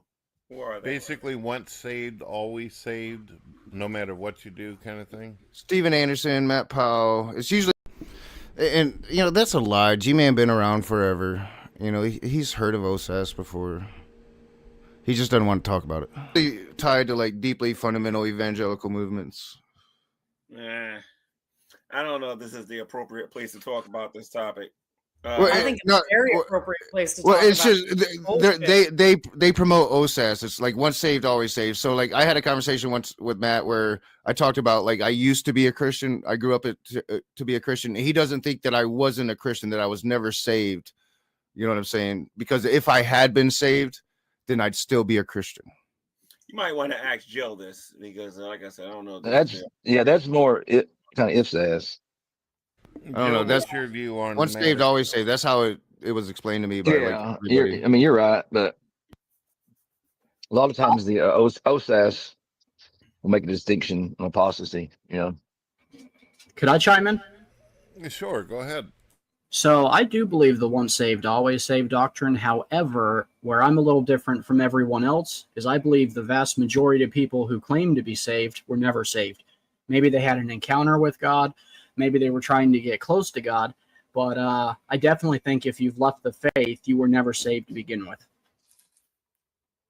Isn't that like circular reasoning? I think that's called not at all. That's kind of like what the IFSAS model explains. How is it not circular reasoning? Whoa. How would it be circular reasoning? So like if you leave a faith, then you can't possibly have been in it at all. That doesn't make any sense. So like, what about all of the people that leave Mormonism like at a exponential rate now? Like, because Mormonism's not Christian; it's a cult. But also, our God only applies to Christianity. If you're going to ask me questions, I'll answer them. But please let me answer them. So my answer to you would be, my God is so big that if you did have a true encounter with him, there's no way you could leave his presence. Your God is Brian. It makes no sense. God. My God is the only real God. How do you know that? But this is a crazy person. You'll see. Because he's the creator of all things. Can you show me another creator God with as much evidence and scientific evidence behind it as the Christian God? I don't know what scientific evidence you have for the Christian God. What about all the lack of your true religion, evolution? Evolution isn't my religion. Evolution is every atheist religion. As a matter of fact, if we could circle back around to Aaron. He's already said he was in the pantheism. You can't do that. That's not fair. And not only that, like, how do you, like, you don't know me, dude. Like, what gives you the authority to assume anything about me at all? Well, you self-identify as an atheist, correct? I self-identify as, I mean, I could self-identify as fucking Harry Potter on Halloween. What difference does that make? How do you know me to make any assumptions about me at all? You think you have this, like, you know, this like psychic connection to God that gives you like some kind of link to me that you can somehow dictate to me who the fuck I am? That's really fucking rude. Like, what kind of person are you, dude? I just have the ability to listen when people speak. Go ahead and I'm just joshing with you. It don't bother me. Tell us what you believe. Let's hear what to be fair, there are some atheists out there who are starting to go towards this concept of we live in a computer video game. You know, I fucking hate that shit, man. You know, like you describe yourself as an atheist. Like, well, for one, dude, no, I've kind of described myself as a Taoist, as a person that doesn't believe in any supernatural God, and I've described myself as a philosophical Buddhist. You know, we'll get into a little bit of the Native American spirituality. I kind of use the analogy badly. Low picks up on it. You know. I could have used it a lot better. You know, I could have used it a lot better than I did. I'll have to really like kind of work on that. I don't really follow Wonka Tonka, you know. In fact, I could actually remember using Wonka Tonka and much more effectively way back in the day against Nephilim Free. Like, he just did not know what the fuck to do with that, you know, and neither did G-Man, but I didn't present it in the best way, and low picks up on it. Yeah, it's gonna get fun again. It's gonna get fun again. Fun times, man. You know, like, just automatically assume that you know me, dude. You know, like, you could have watched every stream I ever fucking did. You watched every edited video I sweated over. and you still wouldn't fucking know me. You wouldn't have known me back then when I made them, and you wouldn't know me now because I've changed so fundamentally since then. But even all of that, like you don't know the human being next to you, not really. The only person you truly know, all the little dirty secrets, all the little fucking thoughts that you yourself try to tell yourself are unforgotten. That is yourself. You are the only person that truly exists within your universe. The only one you can know. You are alone. Even your mother, who you love so dearly, I miss mine every day, doesn't truly know you. Not everything. Not all. We're in a simulation. Have you guys heard of this? And there's fake Brett, Christians like Thick Shades who think that too. Brett, they could even say they're believing aliens. I mean, it's infinite regress, but they can claim that too, you know. So panspermia or something like that. Right.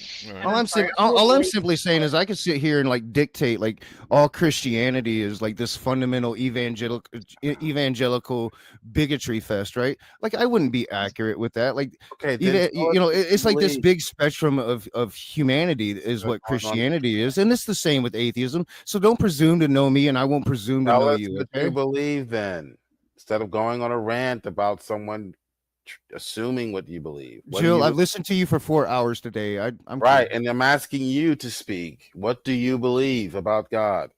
What do I believe about God? I don't know. Like, is it unconscionable? What? Exactly. What do you believe about God? Does the God of the Bible exist? No. Then you're an atheist. What if I believed in the God of the Torah? Congratulations. Is that the same God of the Bible? Probably, you might agree to that. What if I believe in walking Tonka though? Yeah, I was about to say he's walking Tonka. He's more into like dream catchers and stuff. See, here's the thing. A lot of you atheists like to respond with this. Well, what if I believe in this God? What if I believe in that God? No, but I literally like put like, universal Native American into my philosophy. I listed that when I came into the room. Universalist.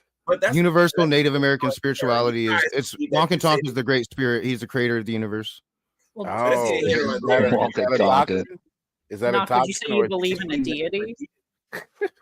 I believe that walking Tonka is the unconscionable force of life within the universe. But is it like a deity? It would. I mean, nah, not really.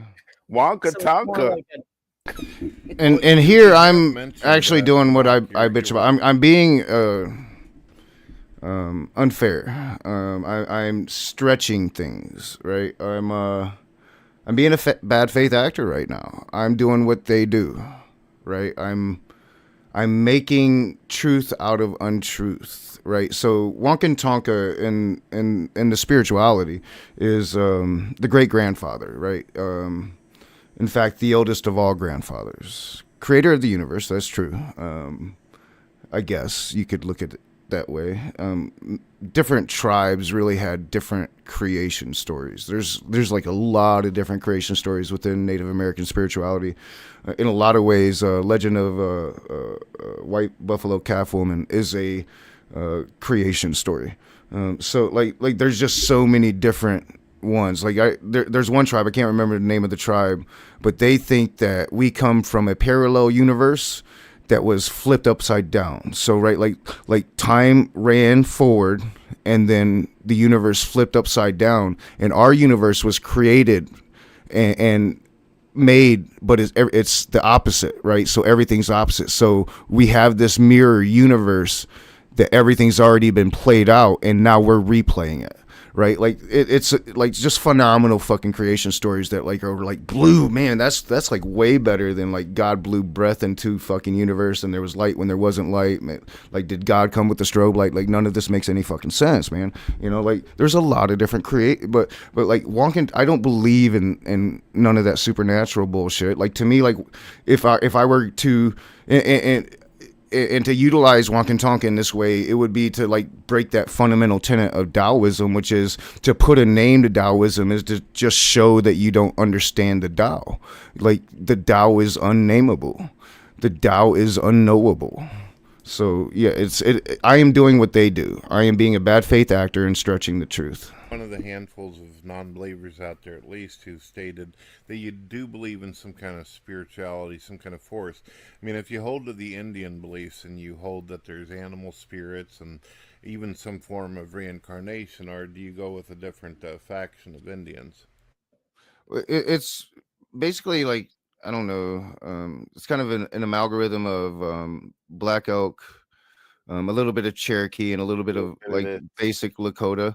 But like my main philosophies are Taoism. All I'm saying is, like, I mean, the claim that like the only like so one of the things that I try not to do anymore is like make positive claims that I can't prove. Like, there is no God. Like, I can't prove that positive claim. You can't prove the positive claim that the Christian God was the only God that exists. Like, what scientific proof that you have? And your answer was like literally, bro, evolution. Like, that's just like talking points. It's not a real conversation. Like if you really want to have a conversation and kind of like understand an atheist, or me to actually try to possibly understand whatever, then I mean, have a real conversation and not just the same conversation you've had with everybody else, every single stream that you've had on YouTube. You know, that's all I'm saying. That's fair enough. I'll have a conversation with you about this. Okay, so atheists love to say that there's no evidence for the existence of the Christian God. Let's have a real conversation about evidence. What is evidence? It sounds like he's saying he's agnostic. He doesn't know. That's what I'm not. Okay, like, what evidence do you have, and we'll determine if it's evidence. On social media in front of potentially billions of people and say that no one's ever provided any evidence for the existence of God, or they don't think that there's any evidence for the existence of God. What is your evidence? So we can determine it. Are we talking about scientific evidence, or are we talking about legal evidence? Just start with one. No, I'm asking you. You're the one making a claim that you don't think this. I have made no claims here, sir. You believe that there's no evidence for the existence of God, so right? Are you saying I made a negative claim? I'm saying that your claim is that there's no evidence for the existence of God. No, somebody asked me if I believed in the Christian God, and I on social media understands the concept. Does that of trigger evidence. you? I don't believe a lot of you understand the concept of evidence. Do you know for so sure? Start with one piece of know? evidence, and let's determine if it's evidence. You're here. Let's talk about science. That's not evidence. Let's just go to the brick wall. You're not here. Right to the brick wall right me now. being here is not evidence of God. Let's go to the brick wall right now regarding evidence. Yeah, it's evidence of intelligent designer. No, it's not. No scientific evidence. Sure it is. All right, so all right, G-Man. You got DNA 4-bit code. Sorry, Chris. I don't mean to be rude. I forgot myself. I flashed back for a moment. You're all right. Knock, if you don't mind me asking, the last time, one second. Last time we talked, Knock, you had said that you had what you feel to be, what you perceive to be spiritual experiences. Is that still a thing, or have you talked yourself out of it? I had a nervous breakdown as a result of Smokey St. Will Kincaid and being poor and losing everything. See, I think that was like, loud. I think that was poorly said. I didn't have a nervous breakdown because of Will Kincaid and Smokey Saint, but I mean they added to it. It was an amalgamation. I said that wrong. Of things, it's not easy being a single father. It's not. It's like all the single moms out there that like a lot of these douchebag Christians just like dismiss single moms for some reason. That became an actual issue during a presidential campaign where people were denigrating like single moms. It was fucking insane. It's fucking not easy. It's not easy. I mean, you can't just work any job. Like when you're a single parent, you just can't unless you have like a lot of help, or you can afford like a lot of daycare, man, you've got to make a lot of choices as a single parent, and it's not easy. And being poor isn't easy. Being trolled nonstop, people, talking about your kid, and none of that shit's easy, man. You know, and yeah, it was all like this thing, and I had this breakdown. I thought that there was a possibility of a God, that I saw something, that I glimpsed something, and I didn't understand it. I saw this like blackness inside of me. I had this like, for weeks, this just like hyperventilating feeling inside of my chest that just never went away.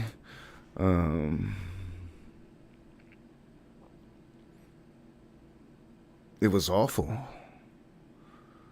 And eventually I realized that it was like a fucking nervous breakdown, you know, and I never went and like legal, you know, like had like, I stopped talking to therapy. Like, it's funny because I was talking to a therapist through most of this shit. But I had stopped talking to a therapist at this point because they kept telling me I got to quit drinking, and it pissed me off. But it's really hard to explain it. It was never really diagnosed, but I know what it was, right? Like, I know what it was. And I'll talk about it. It's still like there, but it's like I know what it was, you know. Well, I'm sorry to hear Do you about believe that, that man. there's any That's absolutely awful. scientific evidence for the existence of God? But I still like kind of question the experience, right? Like, so like, I mean, it's weird because, so I believe what I saw, man, and it's kind of weird because I know that it was like a nervous breakdown, but I believe what I saw. I think that, and I think it was a metaphor, right, of just like me as a person, and the reason for like why I've never done anything in my life, and it's this, I called it the fuck it demon. And no, I haven't completely gotten rid of it. That's the fucking honest truth. I know it was a nervous breakdown, but at the same time, it's still there, right? It's still there.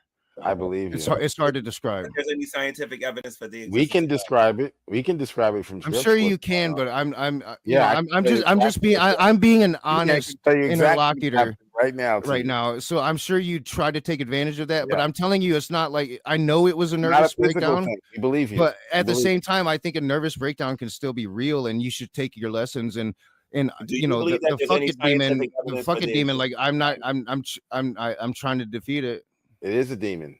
Do you believe that there's any scientific evidence for the existence of God? No, for not in the meaning of the way you're saying it. Okay, so what is scientific evidence? You're showing me, like, you're literally telling me I love Jesus, and everybody here knows I'm practically a mythicist. I'm not sure if Jesus truly existed. Oh my God. So what is scientific evidence? I don't know. You would have to like tell me what your evidence is, and I will tell you if I accept it. If it's evidence to me that way, I asked you a direct. I mean, if it's scientific evidence and it's legit, I'll consider it. I'll maybe it'll change my worldview. All right, I'll try. But give me I'll one. try Like, you just keep scientific. asking me, like, will I accept evidence? I don't know. Like, I don't really think I have a demon. It's like a metaphor of my life. Like, I've just always said fuck it at the wrong time, right? Like, I've always said, I've really, really, really been good at saying fuck it. And that's what I was seeing that day, this like blackness that I talked about it in the stream. I'm not sure if I don't think I kept the stream. I think it's already deleted in the whole process. But like I said, I talked about it in the stream. I might have kept the stream. I can't remember. And hopefully the streams will be up again by the end of the day if I did keep it. But no, it was like this vision. It was like this vision of me in the past is how it started. We'll come up here real quick while we take a little break, because I'm still in there for a little bit. It was like this vision of me in the past. And I remember the conversation me and my cousin were having. I remember because I actually had hair, and I was growing it back out, kind of in the fashion like everybody grows it out now. The undercut with the like shaved heads and back, and you got the shit growing out on top, and I was dreadlocking it, and it was pretty long but not too long, and it was like all over the fucking place, right? I'm having this conversation, and I see this like blackness inside of myself, and I understood that blackness was the quote unquote fuck it demon, right? Like it's my own personal shit. It's my own personal failure. It's why I have failed. It's why I didn't become, because I was a damn good writer. And even beyond that, like the writing I was good at, But I was really good at creating plots. And I can still do it. Just boom, boom, boom, boom. I can come up with 150 different plot lines to fucking stories in a single day, every day for the rest of my life, because I've done it every day for my entire life.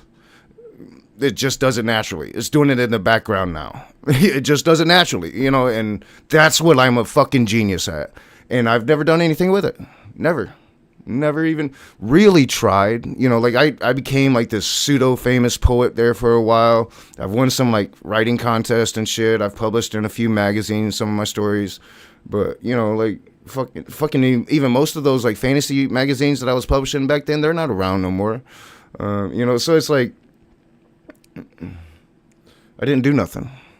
I just said fuck it and did a lot of drugs and, you know, just never really conformed, never really grew up.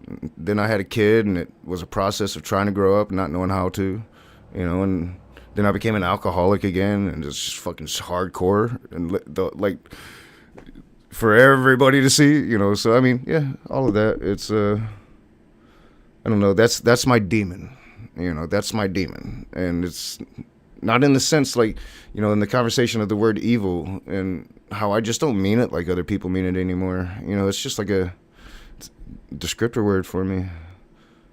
What is let me try a scientific point. I don't know. It could be a lot of things. Scientific evidence. Let me try a scientific point and see if you guys agree with this. Well, thank you, Doubting Thomas. First, we have to get to a point where do you accept the claim by scientists that the universe went through a Big Bang process? I mean, I don't know. I wasn't there. I mean, sure. It seems like probably the most probable answer.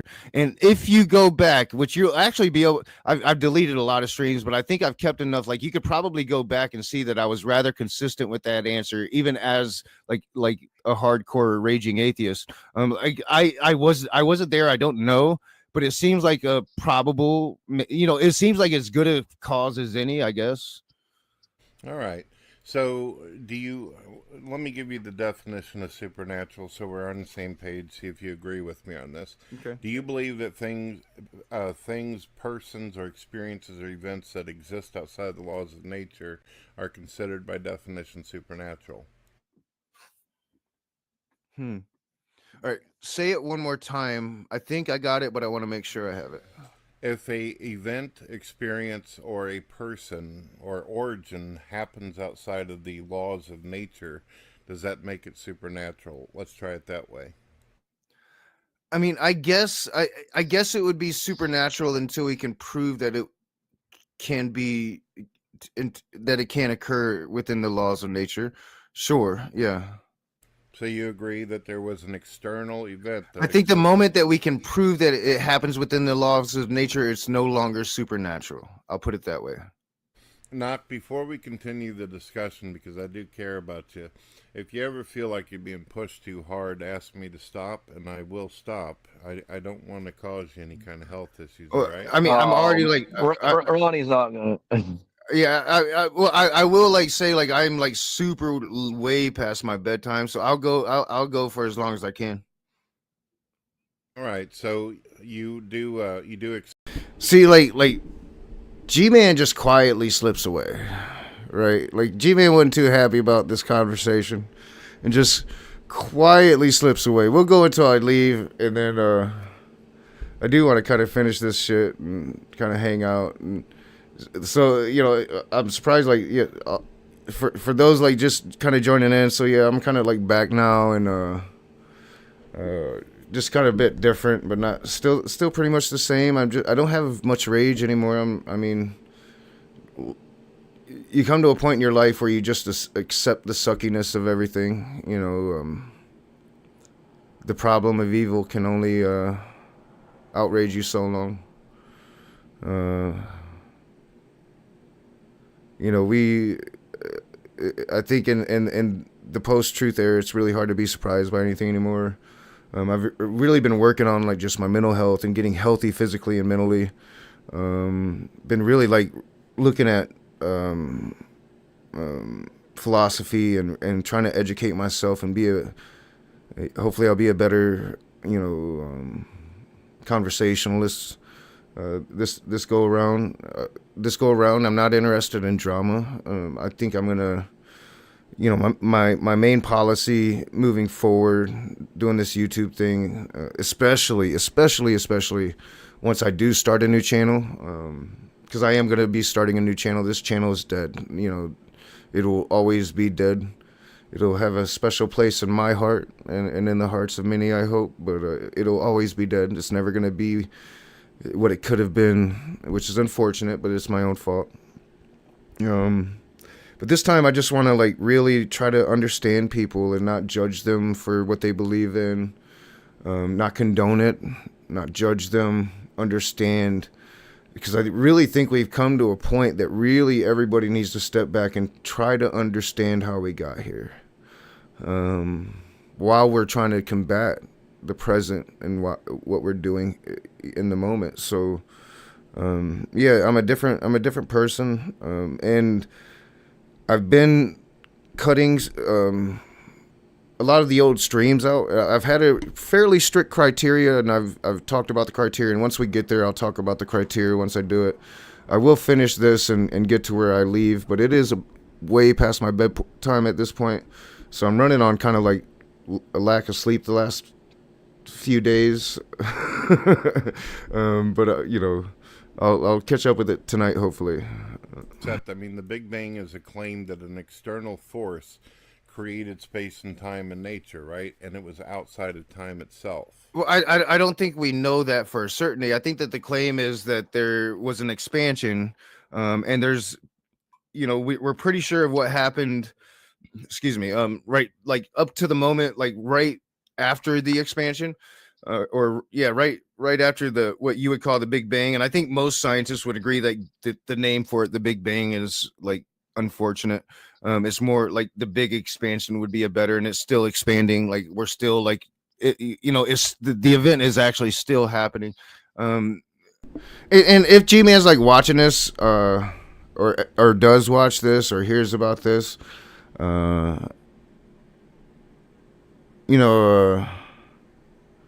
didn't mean to come in and it be like, raging atheist against G-Man. Like that was like Brett did that. When Smokey had come into my room and I talked to him, he told me he was streaming. I didn't think I'd be awake, but I was still awake. I saw that they were going, and I was like, fuck it, I'll go in. But that's something that's going to rarely happen because that's way past when I go to sleep, and I don't want to get out of my sleep schedule. So like I went in and, and we had the conversation we had. So I didn't mean to, I understand, like, I think he probably thought like it would be like the G-Man show, because G-Man has an ego, and I understand egos. Ego is the enemy, that's a basic tenet of Buddhism. If you want to, if anybody does like Google like philosophical Buddhism, ego is the great enemy in Buddhism. Ego is Satan. So like if you're a Buddhist, your Satan is ego, your own ego. All right, let's continue. But like, I mean, what happened before that, I've always granted that could be where a God exists if one does. But at the same time, a God in absence is the same as no God at all. So a God that exists within that place, if you can't prove that God's hand in the universe, like active hand that's like outside of the natural, way things work. Then it might as well not be a no God. And there's no way possible to put Yahweh there. Yahweh, the God that might be true, but you can prove intelligent designer with theological argument. Sure. I would say that it's a legitimate argument, but like definitively prove, I'd say it's been definitively debunked. So what? But you cannot. That does not prove the existence of Yahweh. So Christians, and not just all Christians, but like this theists in general, they want to apply that they know everything. I don't, and I used to as a fucking atheist. I did the same goddamn thing, and I'm not judging you at all. I did it. I said there is no fucking God. I don't know that. And but I would tell you, I would be shocked if it's Yahweh. I would. Like, there's so many better possibilities and kinder possibilities, and like I would pray for any number of possibilities before Yahweh, who's like literally going to condemn at least me and most of the people I know to some fucking goddamn existence that we don't deserve. So yeah, I think that there's plenty of more possibilities than that. Well, Knock, I'm not You trying find to. your I'm not trying to put indigenous a. spirituality to be more likely? Oh, sorry, Miss Smokey. I mean, I think that like Taoism is like the best. Taoism is the best because it's like pretty much like know thyself, right? Like it's a religion. Like get to know yourself. Stop, breathe, be part of this universe, man. So you and I say that like just like as a in the colloquial sense. This is what I'm talking about, a dishonest fucking like conversation. No, actually, it wasn't I'm not trying dishonest to because be earlier dishonest. you did say that Taoism included doctrines. So I must be, it's what I hate. Like, life isn't consistent 100% of the time. I'm human. I misspeak. Like, you know what the fuck I'm saying. Stop it. Okay, so what does it mean to be religious? I'm not talking to you, Lo. It's just Joe. Knock, I love having you in the room. If you're tired or something, not feeling good, it's all good. If you want to go on, we can continue. I'm straight. So, it's just I'm gonna regret it tomorrow when I wake up at like 4 a.m. Oof. Well, Knock, you're basically agreeing with me that whatever this event was, it happened outside of the universe. You know what that means? That means logically it gives it the attributes of my daughter's blood is high, powerful enough to create a universe in space, time, and matter. I had to give her a shot. Because it's in an eternal state outside. Where are you at? There you are. Yeah, I had to give her a shot. I'm probably gonna have to give her another shot. Ever since she got this illness, her ketones have been like just under constant attack. It's been this fucking battle for a week and a half. I'm finally starting to feel a little better. I felt better, but like the cough and the shit in my chest is feeling better. So hopefully that'll be gone soon. But it's still attacking her ketones, so it's been rough. She was good all day. And then we had breakfast as we were finishing laundry, and since we had breakfast, it's like shot up, and I can't get them down, and her ketones are shot up. Hopefully it's not a hospital night because I got to work tomorrow. So, and I'm supposed to help Marty tonight, so hopefully it don't happen. Time, it makes it timeless. That this actually gives the very attributes of an intelligent designer. That goes against what the science says, though, because what was there what was there after the initial expansion was what is here now was always there. That I think that's what the science says. I could be mistaken, but I'm not like a scientist or nothing, and I don't see how this has anything to do with the Christian God or any God at all.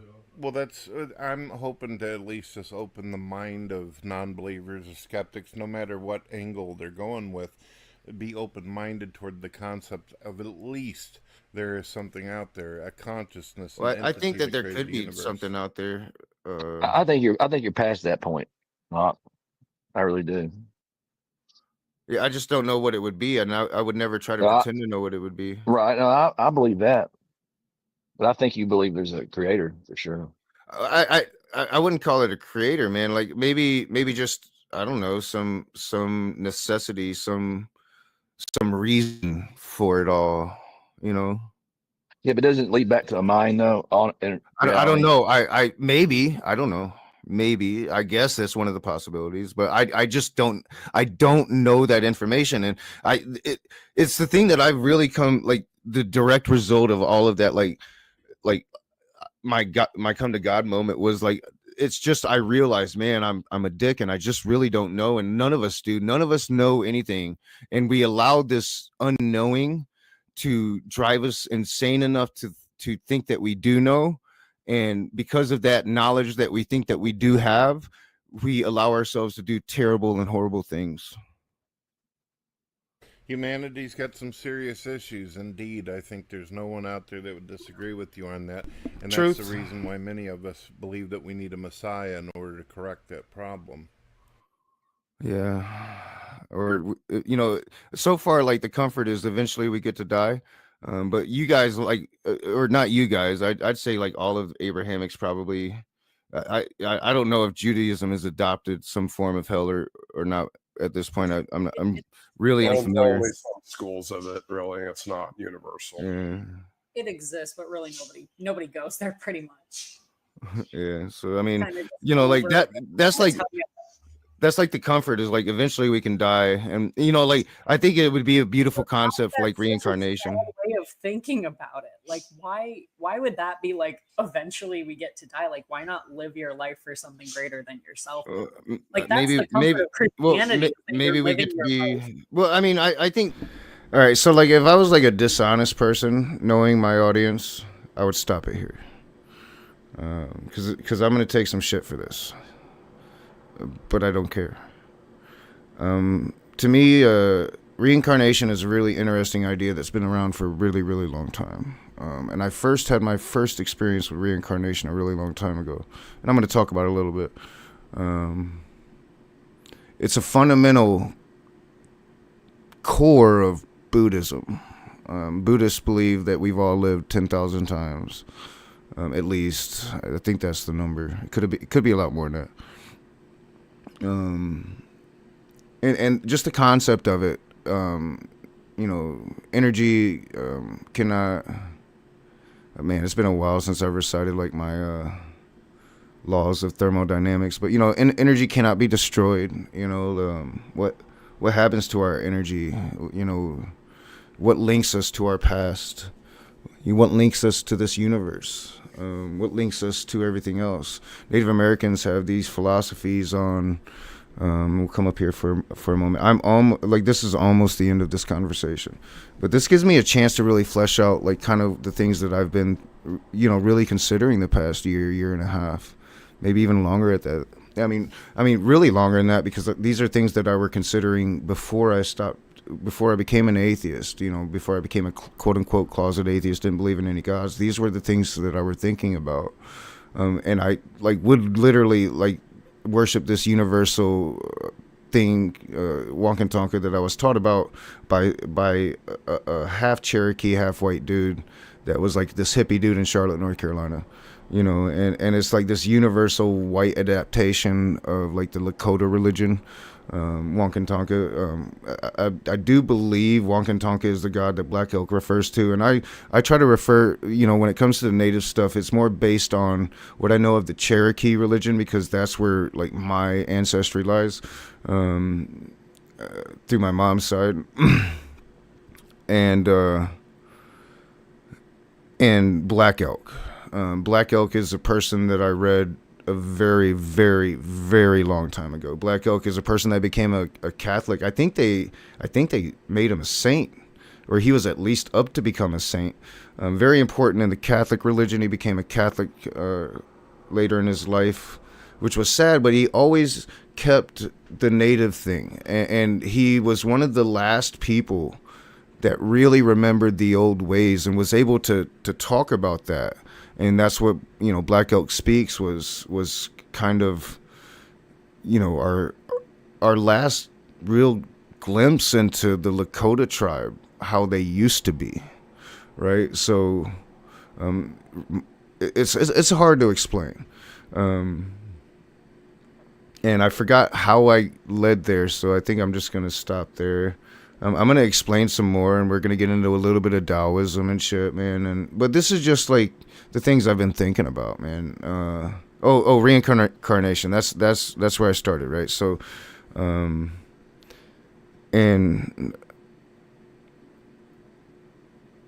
my experience was one of the lives that I saw was a Native American life.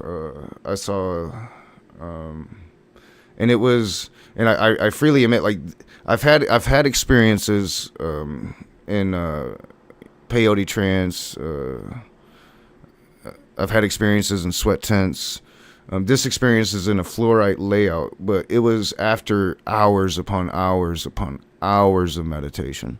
So like I fully recognized that my brain had been worked into a state. There was no drugs involved in this incident, but my brain had been worked into a state to see what I wanted to see, right?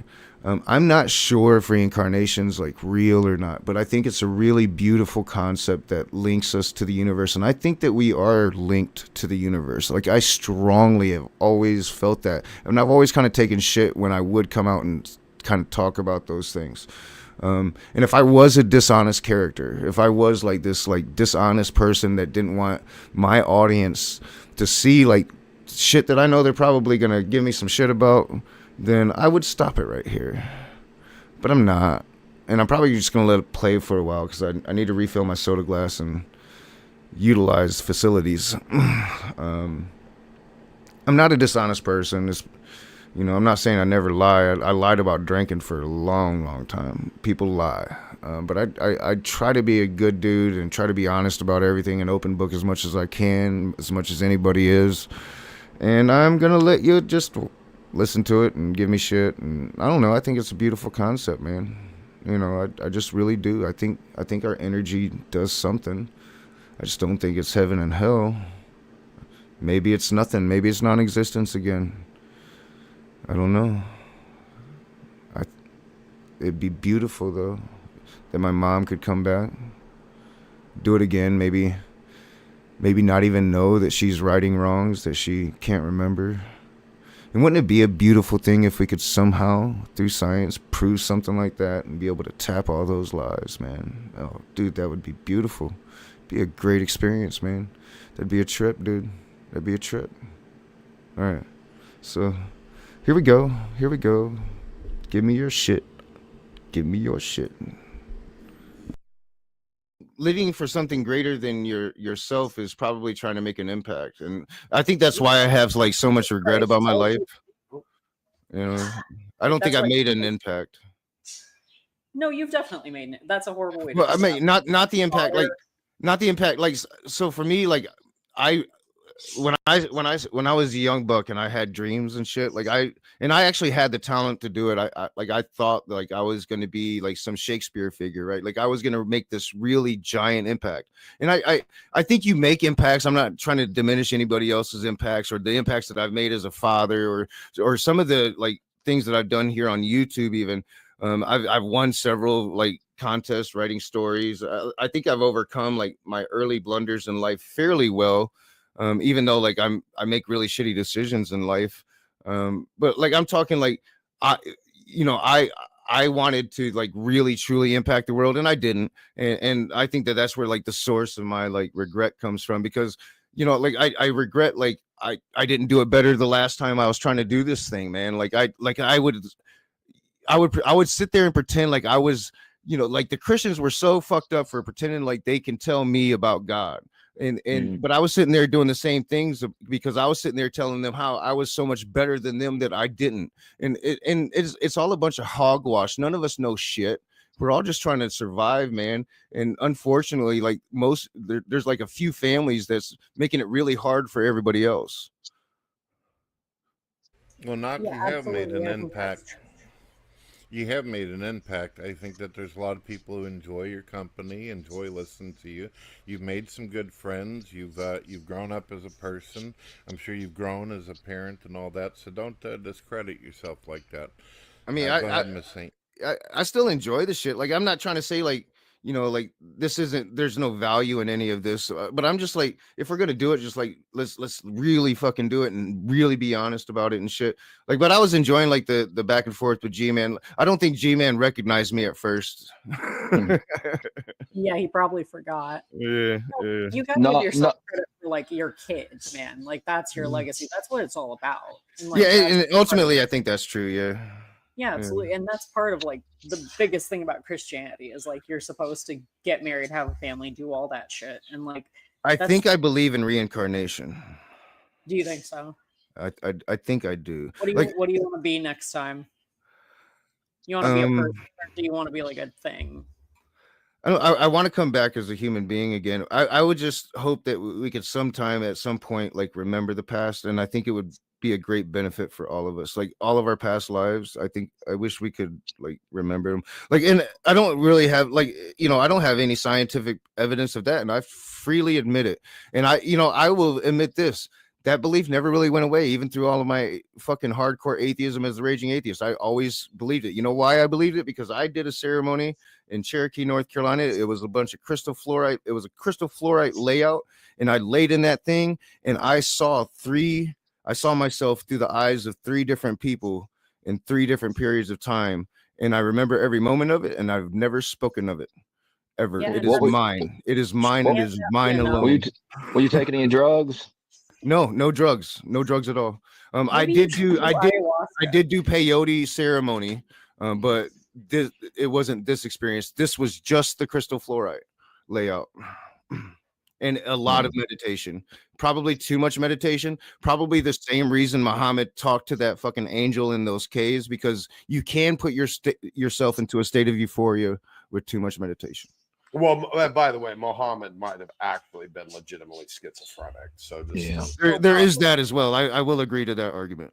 There's also that theory about the burning bush and the DMT, but we're not going to get into that. No, are you smoking? Oh, what do you mean smoking? A cigarette? No. I swear I thought I heard you take a drag. He's got a vape. He's got a vape situation. Oh, okay. You better not be. You better not be. I'm sure that's just a nicotine vape too. Yeah. Well, no, this one is the weed vape. You just come out and say it. I was trying to give you. Like this is the next to go, but I don't know. It's like my only like glaucoma medication. So. Yeah. I'm not sure what you guys heard. Yeah, I mean, I don't know. I think it's a beautiful thing. It's a beautiful thing. I'm a little different now. Still the same dude, though. I promise. And I'm not gonna hide shit. You know, I'm still fleshing everything out, and I'm still learning the philosophies, man. I've read this thing, the Tao Te Ching, and there's other books. There's beautiful books, man. I can't remember the guy's name, but the book is. I've got it somewhere. Like I had to hunt this one down, and I should carry them with me. But the other one is funny. This is more like kind of like life application. Like, you know, I think it's a helpful way to meditate. The Tao Te Ching. You can find it on YouTube. People reading it. It's a beautiful book.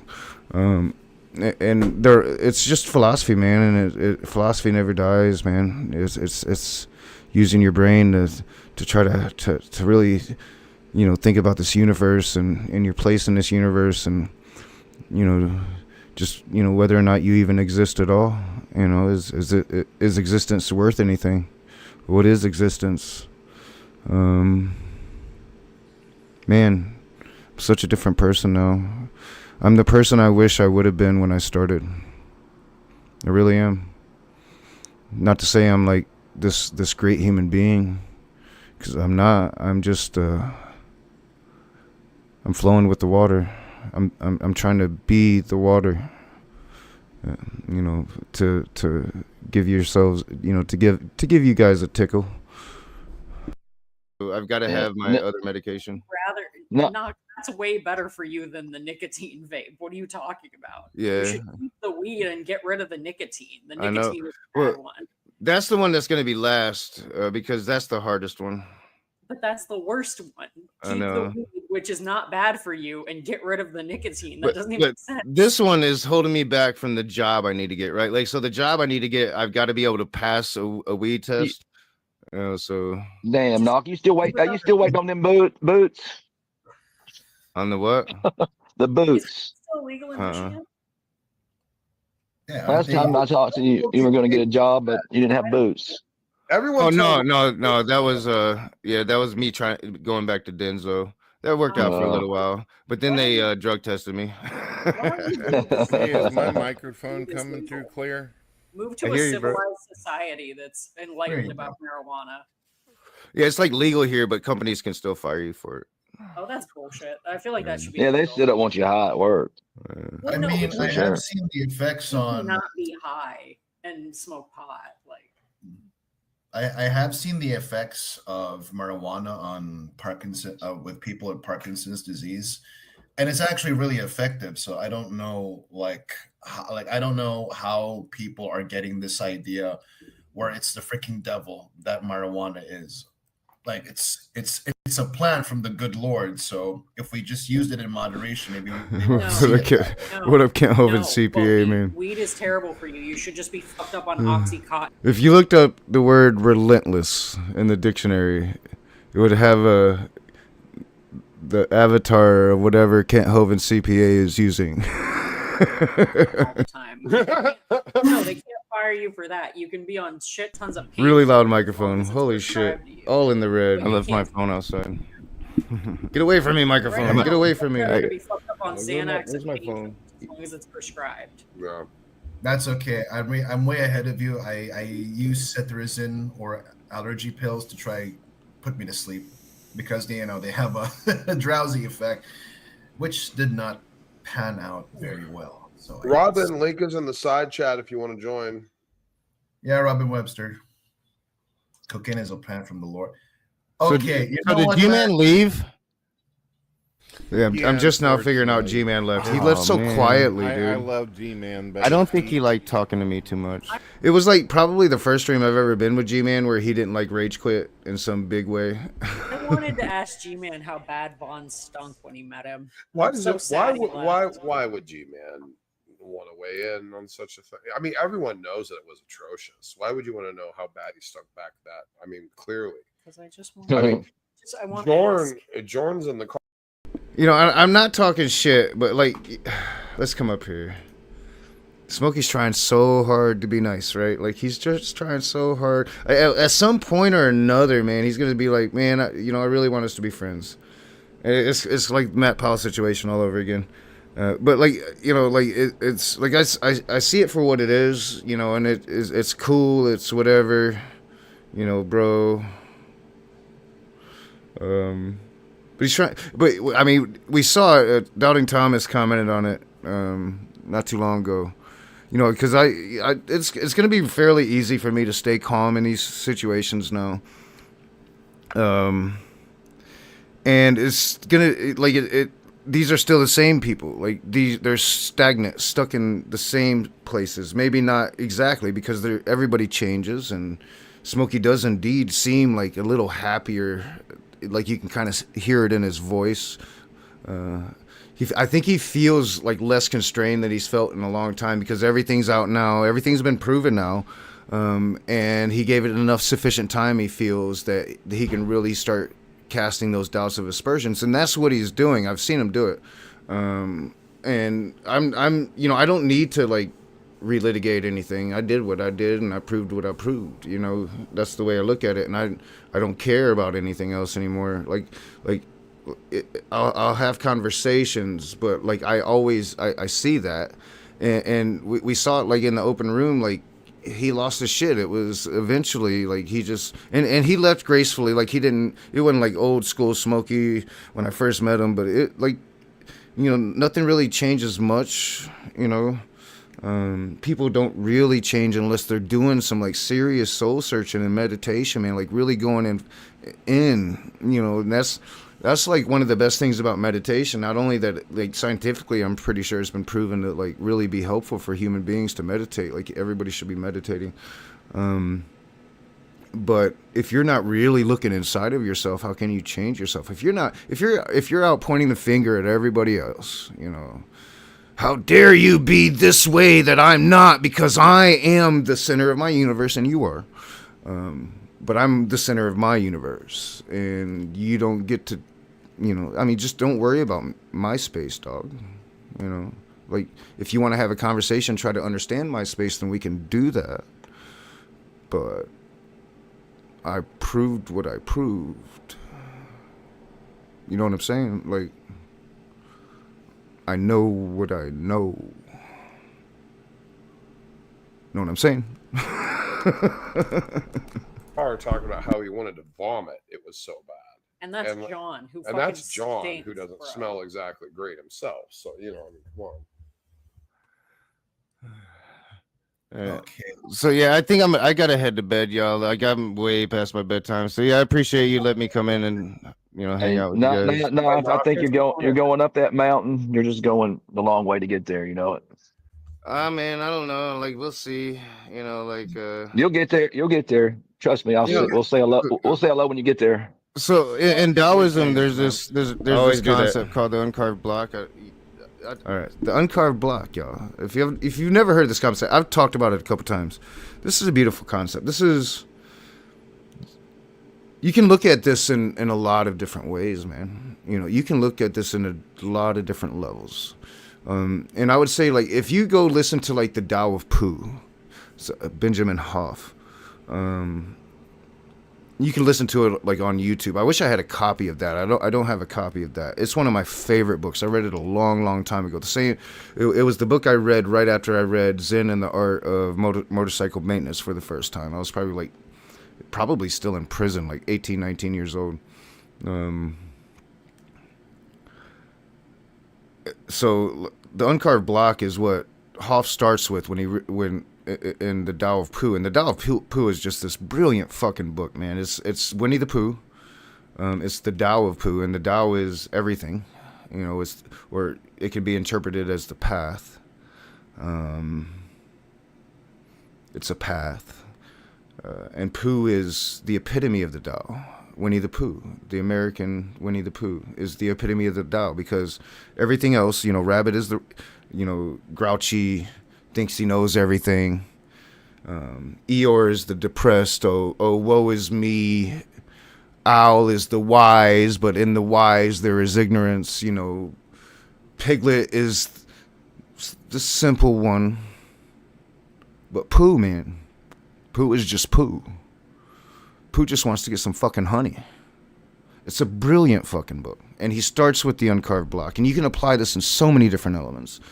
You can be an uncarved block every morning that you wake up in this life.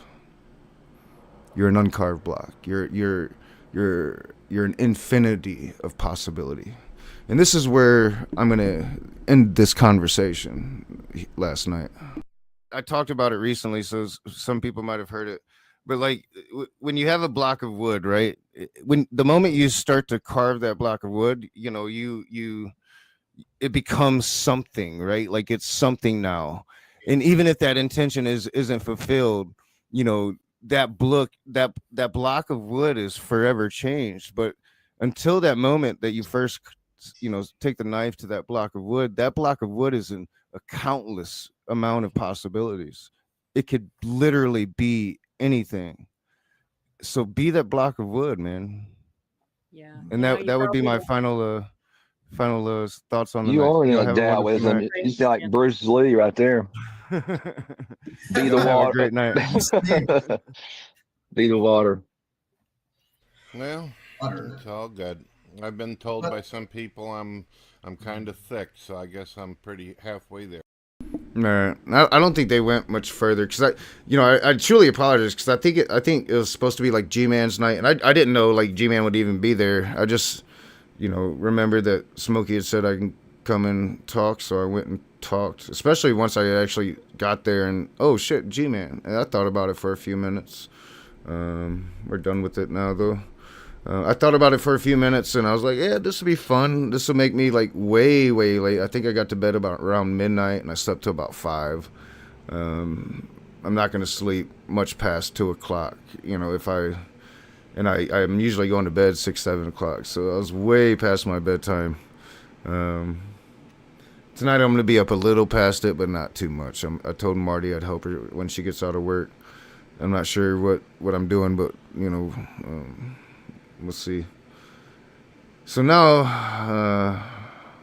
yeah, I mean, I'm going to be fleshing this out, you know, like you know, I don't know. I don't know what I'm going to be doing yet, really, honestly. Anybody that wants to, it's too late to open the thing now, like, anyway, but I'm going to be, like, getting rid of streams. And when I do that part of it, I just kind of listen to my old shit. I kind of pick something at random. So far, I haven't gotten Drunk in Me. I almost did Drunk Me. Like, I knew for a fact it was like the worst of the worst Drunk Me things that I could have done. But then we were saved by the bell. So, yeah. Last night was fun, dude.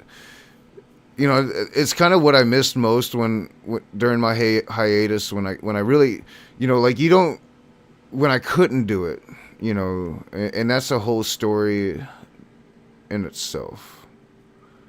And I'm looking at my microphone levels, and my microphone is fairly far away from me. I do have it. Oops, sorry, that probably blew your eardrums out. I do have my shit pumped up, so I can get used to it being further away from me.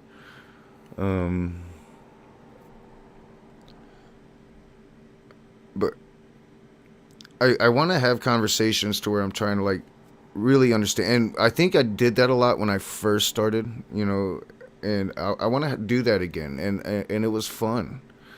I don't want to judge people for things that I know. You know, Brett Keane, you know, has a long history on YouTube. People have told me not to talk to him forever. When I talk to these people nowadays, you know, I want to try to come at it from a fresh perspective, an understanding perspective, and understanding most of all that it's all like in bad faith. And not make it like this thing that I do too much of. I do enjoy my dumpster fires and shit. Like it brings a smile to my face. A good solid dumpster fire. I enjoy them more when I'm sober though. I always have.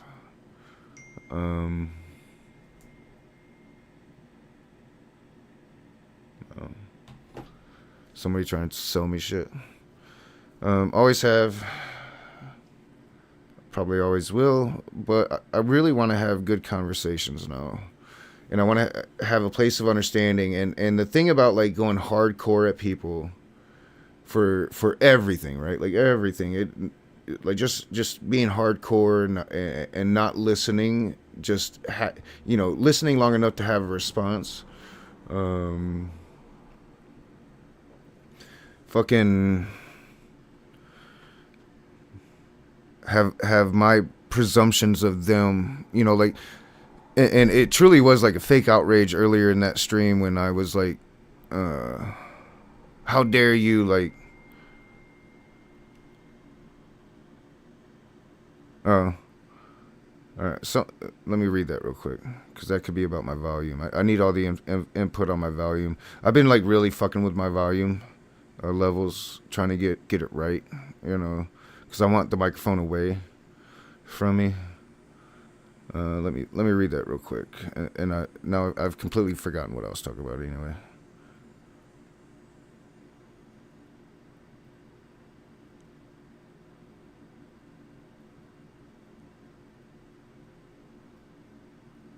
Oh, well, thank you, Kent Hovind, CPA. I was hoping it was, you know, about my volume levels. So. Yeah, I don't know, like.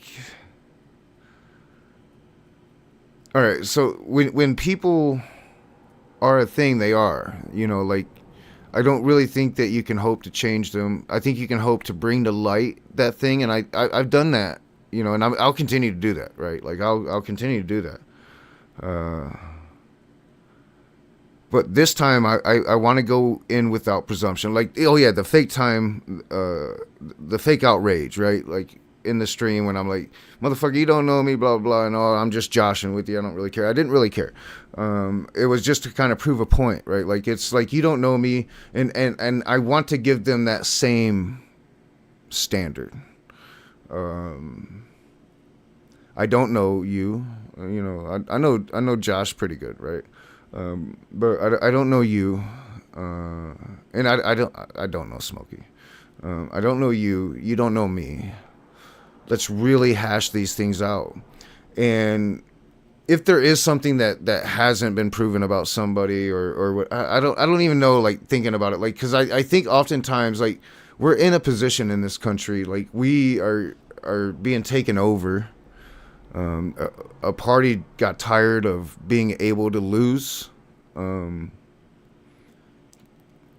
the conversations with Christians that I had as the raging atheist, to where, you know, it's secular is this naughty word that that liberal, like Jill is a perfect example how he espouses just extreme like liberal bigotry, and most of them don't do now. It's like the common course. Like I don't think that we've lost the country, and we have to understand why. And if we're not talking to these people who do a wide range of really fucking just atrocious things nowadays, talking politically, talking like all of the like the trans hatred that's about to come, man, it's gonna be brutal, dude. And we've got to talk to these people. We've got to expose we've got to understand. We've got to be calm in the face of the storm. We have to be the uncarved block. We have to be able to change. Like when I said earlier that the uncarved block can apply to so many different levels. It can apply on a minute by minute basis. Every minute you carve that statue, you become what you need to be in the moment, and then you uncarve block. Now, infinite range of possibility. You can do it by the second. However strong mentally you need to be to combat whatever you need to combat in the moment, right? Like, to make them try to see something just a little bit differently, because that's what it's going to take. It's going to be like a fucking long ass battle that I'm probably going to be dead. Hopefully my kid will take up the fight. Fascism usually doesn't like to let go, but that'd be like a whole other stream for me to like open up a fucking room. And right now we about to like delete some streams and shit, man. So I'm gonna find something old, gonna throw it on. Let me get out of all of this. So I was gonna do that, but somebody told me like Trump's been cited, so I was gonna talk about the whole like hashtag Trump is dead thing that seems to be going on. I guess Trump's been missing for a while. I don't know, I've been streaming the last few days, so I'm kind of behind on shit. And I'm probably gonna take, you probably won't see me for a couple days, because I'm getting back to work tomorrow. All right, what am I doing? So I can't see through my camera. What does that say? Yeah, I don't want to delete that. We'll delete that. Boom, we're going to my channel. All right, so like I put all of my edited videos on, and like the next step of the process will be starting soon, probably in a couple days. Knox Greatest Hits YouTube Studio. I put the edited videos back up. I did a quick sweep. Got the videos out that I wanted out just by sight, right? Like the title kind of told me what it was. The thumbnail kind of told me what it was. I knew my daughter was in it. That was a whole story. I explained it. Let's see. Where am I going? Down here? No, right here. My glasses are not here. I'm not happy about it.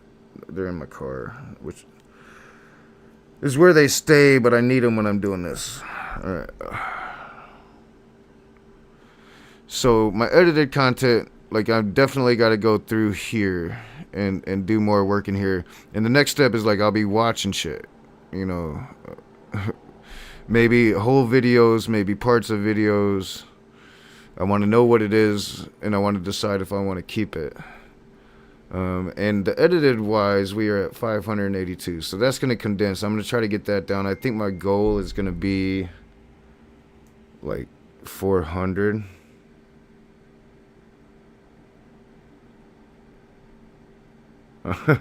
Yeah. But we'll see where we get here. I have been brutal with my cutting of these live streams. Now these aren't on the channel yet, and I'm hoping to get them on today. When I started a few days back, and I've done it all live. I've gone by pretty much the same criteria. I think I've lost a couple streams that I probably should have kept. But I'm sticking to the criteria I'm sticking to. So when I started, I was almost at 1,100 streams. It was like 1,060 something, I believe, maybe 1,058, but I think it was in the 1,060s. And now we're down to 456. I've been fucking brutal. We're almost done with this whole fucking process, and pretty much my criteria is I want to keep my conversations. So if it's like reviewing shit, or there's a lot of like Patreon shit that would be in this that I need to get to, because everything, all that's public. Everything beyond what I've been recently doing is on private, and has been for well over a year now, right? So I want to get this back on, the channel, but I want it to be extremely condensed. Once it's condensed, I'm going to go through and watch everything, and put everything into playlist as an archive. And it doesn't even, because by doing this and deleting it and condensing it like I want to, it's not going to make much cohesive sense anymore. But the actual task, because like I always wanted to do like a Matt Powell playlist, right? To where I found everything Matt Powell and put that in one place.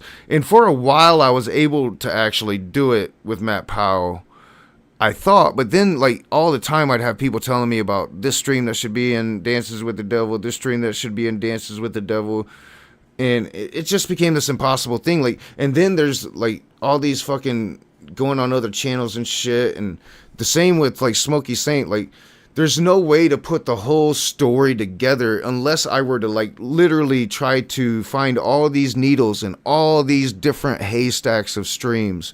And a lot of those streams, when it comes to Smokey Saint, just as far as I know, don't exist anymore, or they're not public anymore anyway, when Smokey left, right? So, man, because so much happened on that side of it. So like it's just impossible to tell a cohesive story about any of it anymore. So I'm not even going to try to do any kind of like playlist like that. Maybe have like some, but I don't know. But like eventually, like I don't want to do it with this like massive fucking thing of over 3,000 total fucking quote unquote videos, live streams and edited content alike. So I've had a really strict criteria. Let's keep all the conversations no matter what, right? Like no matter whether I'm a drunken fucking idiot. If it's a conversation with somebody, we keep it. If it's a review or anything else, it goes. And so far, that was a lot of them.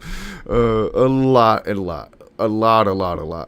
I'm like, holy shit, it was way more than I thought it would ever be. But I've stuck to that criteria, and that's what the fuck we're doing. But we just kind of at random find something like, oh, this might be cool to listen to while we do it. That's kind of, like what we do. I tried to do the Black Snake Killers thing, but like some things you really want to be watching, and we're not going to be watching too much. Like I'll go to it because it takes so fucking long to delete anything off of YouTube. Like they make this a painful fucking process. I tell you what, it's fucking crazy. And a lot of it is my computer and shit, but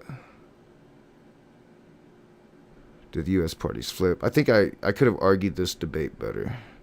And that's been the cool thing about it. It's been a trip through memory lane.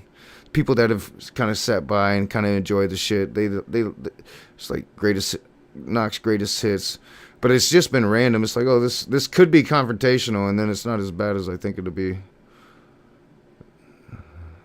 I was drunk through most of it.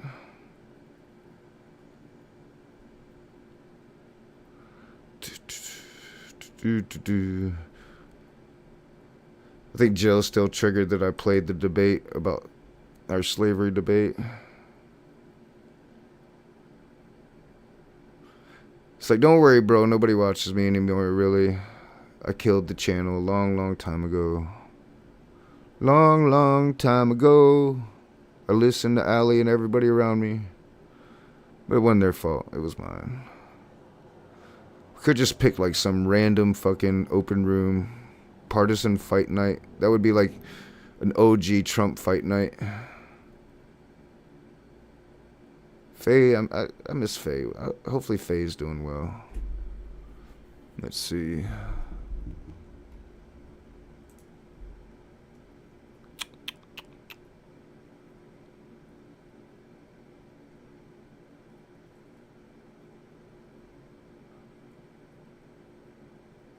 No, there's been a lot of like, well, there was a lot of anti-Muslim sentiment or they call it apostate, anti-apostate sentiment in England. Kind of when we fell out of touch, and I don't think it's gotten any better from the Islamic community in England. They were really putting pressure on the apostates in England.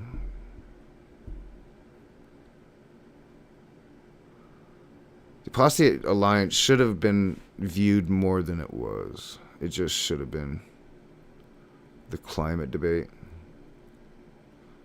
It's Smokey. It's an old Smokey thing. I do that a lot. I can't do that. Can't do that knock. Where was it at? The climate debate. We'll see what that is. Or Raging Atheist. That would... I think I started to listen to that one. The climate debate is... I did it again. The climate debate interests me. I can't remember that. Why do I keep doing it? I'm used to just clicking it. Stone knock. You gotta hit the button, stupid. The memes. I'm like endless meme fodder. That's the problem. That's the problem when you have meme generators watching your every move. That's like, you know, no insult to you guys. Thank you for being here, but that became like a good chunk of the people that was watching me for the longest time. Just meme generators. Drunken knock memes. Killed the channel. For my birthday, and he brought me back into the room think because I he had an remember this. epiphany about why I hate him. And I don't hate the guy. I just think he's a douche. I think This isn't the Matt Powell one. All right, I was thinking maybe this was the Matt Powell one where Matt Powell comes in, but no, it's a Smokey Saint. What? Oh, Smokey was attacking Mama Atheist. Okay, I remember. All right, let's go back. I remember that. Smokey likes to attack. Attack.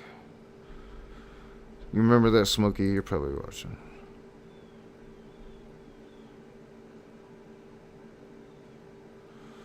Mad Ducks is fun. Is John still around? What was his name? John Maddox, the Mad Ducks. The Mad Ducks conversation with Will. You know, I should put a playlist of like all of my conversations with Will Kincaid, just so you can see the chameleon in effect, man. The meme generator. He's brilliant at what he does. You have to. That's the credit you give Will Kincaid. Will Kincaid is brilliant for his memes, and the fact that his life is a meme. Because like he's like, I guess, a total family man. Will Kincaid. I don't know. Whoever Will Kincaid is. Because it's not, Will Kincaid isn't Will Kincaid. I think everybody understands that. I've been kind of back and forth, like, is Will Kincaid's real name? No, I don't think it is not. You can't trust anything he says. So if he tells you it isn't, then it is. But then the moment he tells you it is, then it no longer is. You see what I'm saying? That's the meme generator. It's a state of constant gaslighting.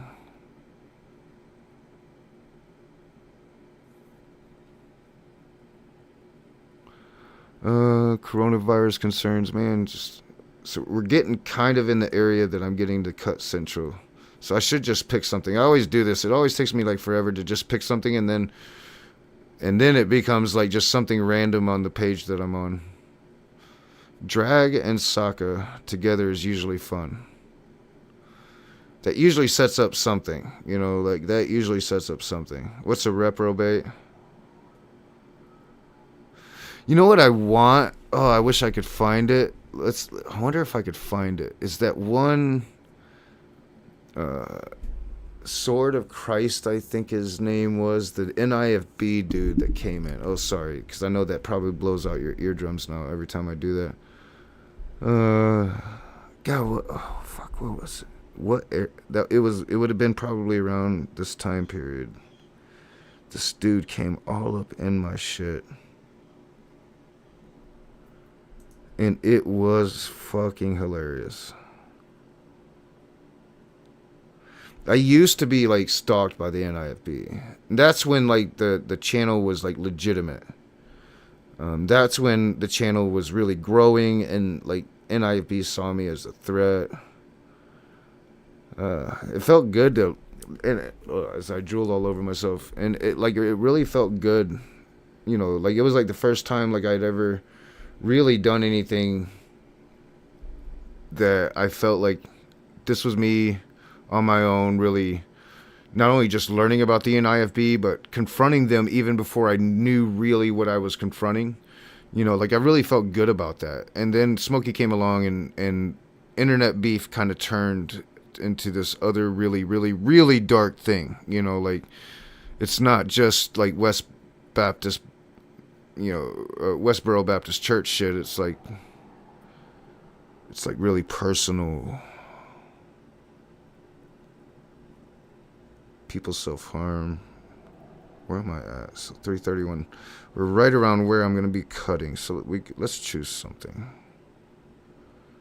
Let's choose, like, Richard's always fun. Like, I don't think he wouldn't have been in the title. Like, I know I put him in the thumbnail, and I'm looking at thumbnails because I know I put his face in the thumbnail. I think. And I might have already passed it. I'm trying to remember the era. This is like the pumpkin era, and it was during that whole period. Because like the NIFB was really fucking pissed.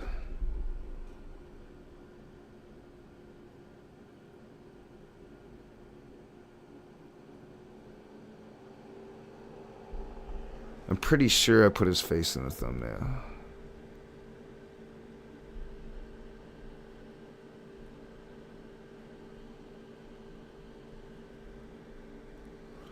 And I'm not sure if I passed it.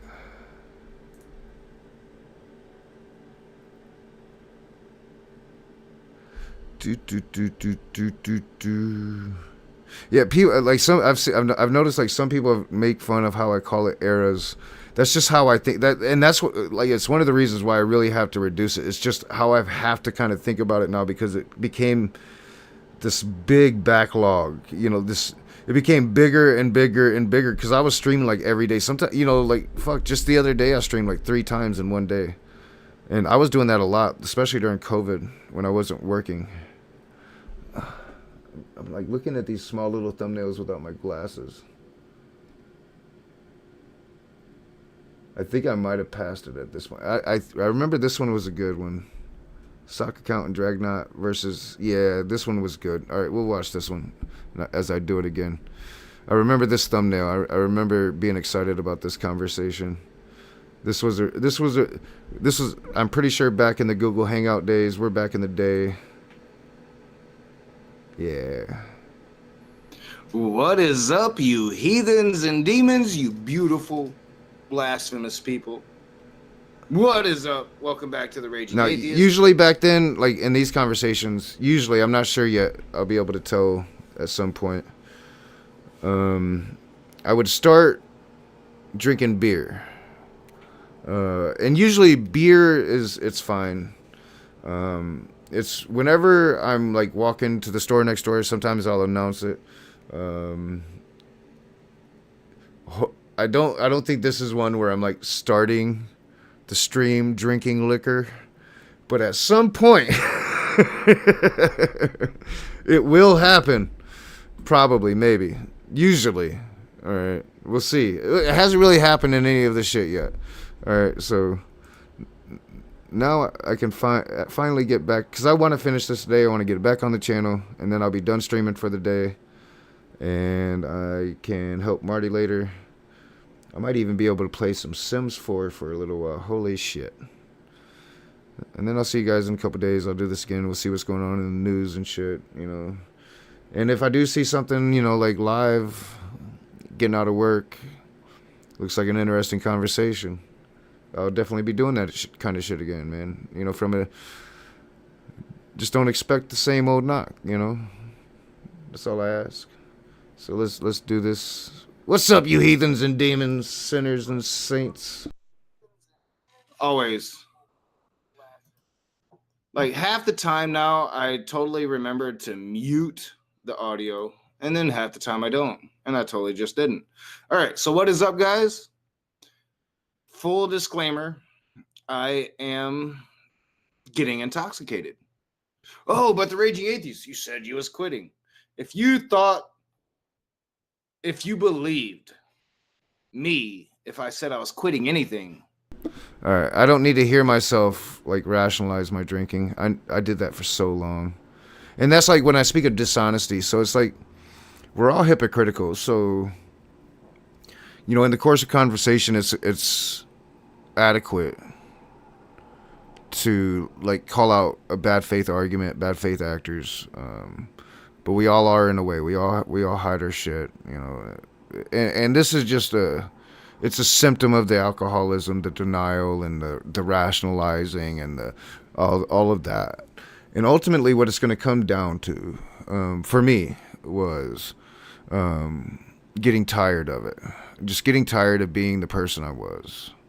Disliking myself so much that I stopped being that person. But it took me a long time of, you know, I quit drinking, and, you know, Ali was just stupid. I was fucking smash-ass drunk when I talked to Ali. Yeah, I quit drinking, but John, you're just being stupid. And John was wrong, you know, for kicking Danny off for just not liking him, you know. Danny, the very Danny that, you know, went viral spanking John Peterson's ass. But just kicking him off for no fucking reason. I'm like, Danny didn't do anything to you. But the night that I booted John from my channel, I was drunk. But I was saying that I wasn't drinking. Everybody knew I was drinking. But these are the lies we tell ourselves to rationalize away our disease. But for me, I just got tired of all of that, and I just stopped doing it. And like it was literally making me sick to drink liquor anymore. The only thing I miss about drinking is beer. I would like to be able to drink a beer every once in a while, but I know when I do, I'll start drinking liquor, and I'll be sick for 2 weeks. Like seriously, I'll be sick for 2 weeks. So I don't do it no more. Yeah. What the fuck is wrong with you? And yeah, I don't want to listen to myself rationalize it away. Let's get to like where everybody's coming in and blah blah blah blah. And hopefully, I'm probably already drunk. I'm probably bubbly drunk because I've been drinking beer. It came from Joseph, and if you believe this might be the first one we find drunk knock, then Joseph does not meet that. But I also know like Aaron Benton is an IFB, I believe. Let's get to like that. Yeah, Sokka's there, Dragnot's there. These were the days. That requirement, because Mary was not of the line of David. Joseph was. Mary did. And I'm assuming that I'm Joseph, drunk because I hate watching old me. Therefore, Jesus did not meet the most basic requirement to be the Messiah. One of the things it's easier on me when I'm not watching it. Chat is that the Gospel of Thomas, like one of the reasons why it wasn't included. It's not that it was thought to be a forgery. Yeah, I think we're almost done with this shit too. I think there was a couple different reasons. One was that they didn't have like an early enough transcript. I think that the earliest transcript that they have came from about I think it was like the 4th or 5th century, maybe even later than that. The other reason was that it didn't actually like the narrative of it. It didn't really say anything new. There's stuff that's in the Gospel of Thomas that's already found in the other Gospels. You know, so it wasn't like it was actually bringing a lot of new information to it, other than you know, baby Jesus. Yeah, that's I miss Sokka. Awesome. Where'd you find a rock? I missed the fuck out of Sokka count. Sokka was a hilarious person, and he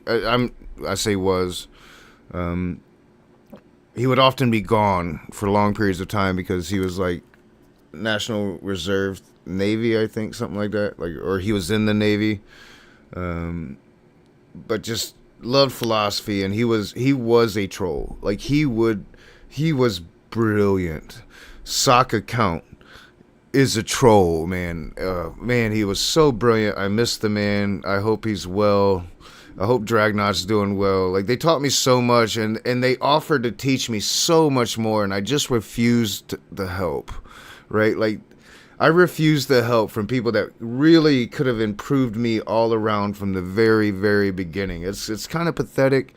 They carried my channel there for a while and really helped my channel grow, and you know, not to say like I abused their friendship or anything. They were just offering me to come on their Discord, and I just never got around to doing it, you know, like to really start learning philosophy and how to really have these conversations. And, you know, they were good at what they did, and Sokka just made an art out of really fucking with people, man. It was great. I love it. Hopefully we'll get some of that. I might even just stay on for a little while after I'm done, because we are almost done. Like, we're to when I started streaming, because I didn't start streaming when I first started the channel. It was a couple years into edited videos when I started streaming. But yeah, it didn't have there wasn't enough like new things coming to the story that made it stand out. Maybe as a year that should be included. Where are you finding rocks? I'll be back. I'm pretty impressed. I understand, man. I'm pretty impressed that Sokka's. We're gonna get to where Aaron Benton is in the room. I've had a couple conversations with Aaron. Pretty sure he's in IFB. Where's he at? Is he in the room? Oh, excuse. I think he's Horizons. Excuse me. The Sprite. I've been drinking Sprite since I got sick, and it makes me burpy. I think he's Horizons. And I was like, I'm gonna Maybe. make less videos so I can get on Discord more. And I actually think I made more. The question itself has to do with just the nature of, you know, talk about. I want to hear talk him. about. Privy to what's going on. I'm already aware that that's what's happening. But if you're not privy to these epistemic frameworks, then you effectively have been shoehorned into a position that you might not necessarily fit. Yeah, and I think I think that's the gist of my. If you're like metaphysical views of moral relativism compared to like the normative view of, because you know that and we had a good conversation. What's up, Aaron? Hey, what's up? How you doing? All right, that's Aaron. All right. Good. Oh, there he just is. a little sick today. There he is. I was. He might be a little low. I just wanted to come on. I just believe that a lot of atheists haven't actually read scripture, but. Well, did you hear my explanation earlier about taking Genesis literally? No. Okay. Do you take Genesis like literally every jot and tittle? Yeah. So you believe that an entity reached into the ground and crafted a human being? All right, real quick. Earlier in the stream, when I talked about like self-harm and shit, this is the stream I was talking about. Going on Brett Keane just triggered me. This was where I was at when we stopped the stream, right? So I was gonna show this. This is the night like I fucking went off on Brett Keane. Man, I'm still kind of like, well, maybe we should watch this. This would definitely be interesting. But we're gonna delete that one. So yeah, this is definitely where I was at. So we're gonna start this process. But yeah, when it may be a bad joke, but self-harm. Like, you want to see drunk me at his absolute worst?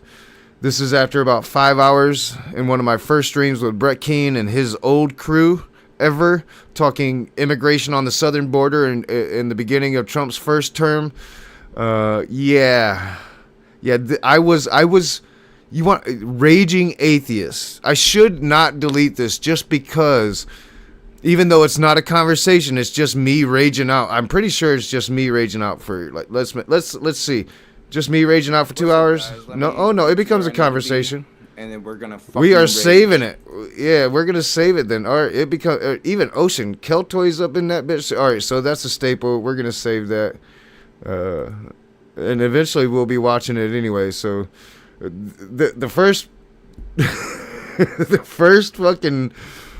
Oh my god, I remember that night. I was wasted, and I excuse me, I was fucking wasted, furious.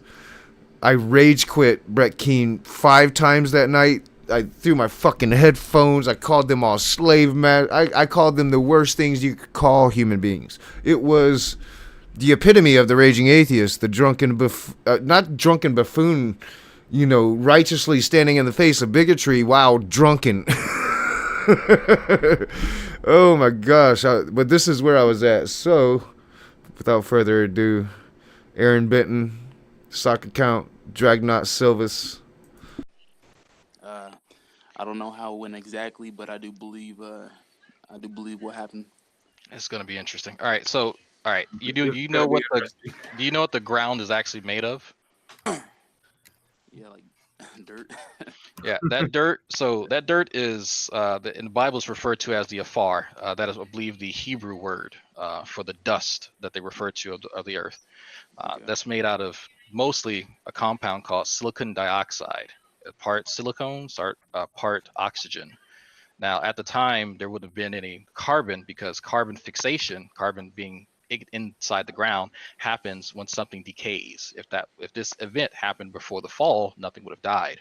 So Adam would then have been made out of silicone. Well, what's interesting is that we are carbon-based, not silicone-based.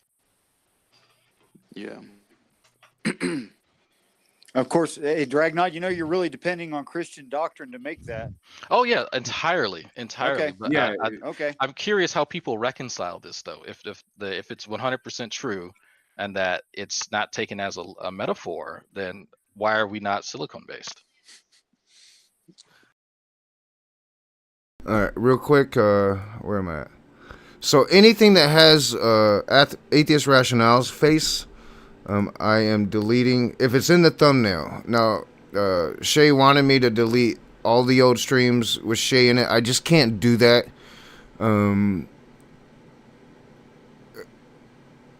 But I felt I think I always felt it, and I had taken any streams with Shay's face and the thumbnails down a long time ago when Shay asked me. I always felt like that was a fair compromise. Like I would take the ones where I put Shay's face and the thumbnails away, so those get included. And if I miss them in this edit, I'll put them in the next.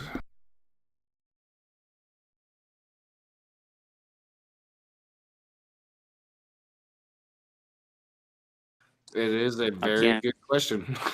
I can't honestly can't provide an answer because I'm not really too informed on what compounds are, all the compounds that were in the beginning when he did this. So yeah, Aaron, I do want to apologize beforehand. Dragnot and Sokka here are very smart. I love it. But I do want to say, like, I enjoyed my conversation with Aaron. He is willing to be himself, so this is going to be very interesting. I'm looking forward to it. I just hope he's not as angry as his avatar looks, man. Well, he's not as angry I'm as a very angry dude. I tell you that. Like, one thing I can say about from what I've seen from Aaron is that he's not an angry guy. So I think we'll be fine. Okay. That's not angry. That's just sunlight in his eyes. Yeah. Determination. This is pure determination. So, it's interesting, Aaron. I think that you could probably make a fair assessment that maybe a lot of atheists have not read the Bible. Do you think that should preclude them from establishing that there's probably no God? I just if they're going to attack Christianity, I believe that they would have to at least read scripture to do so. Like they can't just attack something that they have no understanding on. You know. So Aaron, so like me personally, I've read the Bible 9 times front to cover, 9 times. I honestly believe that most atheists, right? Maybe not agnostics, but atheists, people that have completely denied the existence of a God,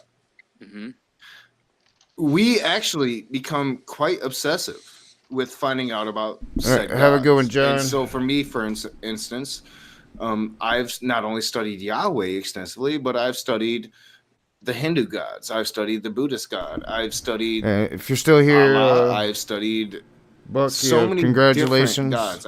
right now I'm studying keep the at it, man. polytheistic gods. I'm going into a very in-depth research of Norse mythology. Right now I'm right in the middle of a very in-depth research of Christian witch trials of pagans and strong-minded women back in the late 1500s, early 1600s. You know, I am just fascinated with the study as an atheist because it's what I obsess about.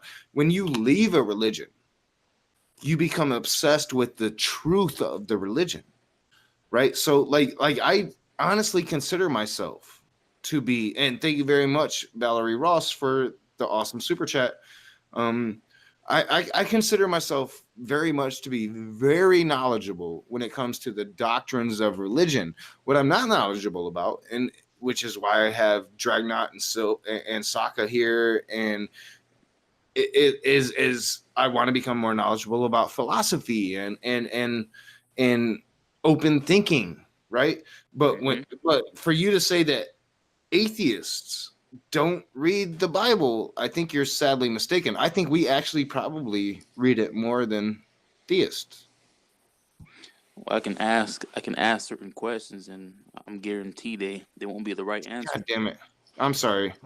Oh, sure. I mean, really quick. I'm sorry, Valerie Ross. Thank you so much for the super chat, but I cannot, and I will never approve a comment that says white power. Thank you for the super chat. She was, God damn. She was a troll.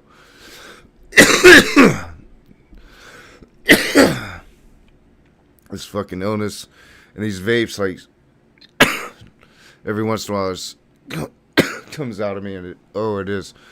All right, stupid whore energy troll. Hope probably still around. She would troll, and sometimes she would just say things you just couldn't say on air. Especially way back then. Oh gosh.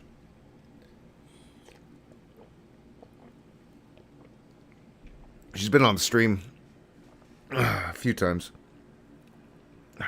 Ooh. As I die. Deep breaths. Gosh. Mistake.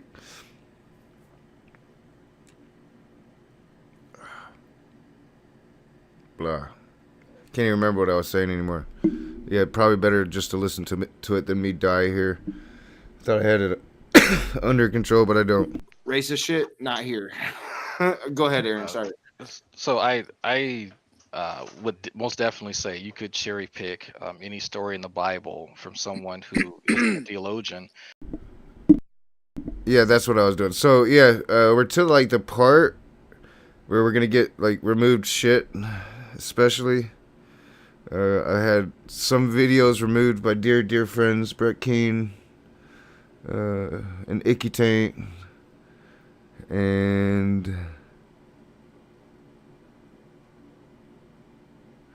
oh yeah, when did that get taken down? Or maybe I did that wrong. What is that? I don't know what the fuck I did. Oh, that was Smokey saying and his flag campaign. So yeah, we're to like remove streams. So that's where we are now. 6 more gone forever. And quiz someone on it. Absolutely. But does that actually like validate anything other than your personal criteria for knowledge on the book, not necessarily the existence of the deity? I agree that there can be many different interpretations of certain scripture, but I do believe that there's one correct interpretation, and that a lot of atheists, even Christians, uh, mistake certain passages meanings. But I do believe Well, now you're not talking about you're not talking about knowing the Bible in and of itself. Now you're talking about exegesis and eisegesis. You're talking about interpretation of the Bible. It's hermeneutics, yeah. Well, I do All right, believe so yeah, like I could totally get on board with you not agreeing with my interpretation of what I've read 9 times, but to dictate that I haven't read it 9 times would be dishonest. But no, I'm curious of what. Real quick, and I'll have my shit back on here in a minute, and finish this up because we're almost done. I'm pretty sure, and hopefully, like those are done deleting by the time I get back. We're gonna make it. I think we could. I almost did the whole damn Bible. We could count that as 10, can't we? No, I didn't do the whole thing. So we're gonna make it 10. I'm gonna actually do a serious Bible study this time around. I've been thinking about that. Like as I was like started this deletion process, looking at all the Bible is stupid videos that I did, like chapter by chapter, and it was, those videos have merit, and they're back on the channel now. You can go. Some of the live streams probably got deleted, so it probably missed a couple chapters. But I did a good bit of the Old Testament, a little bit of the New Testament, and it was like just me mocking the Bible, reading the Bible, chapter by chapter, but mocking it, line by line. And that became like, it really triggered Jill for a really,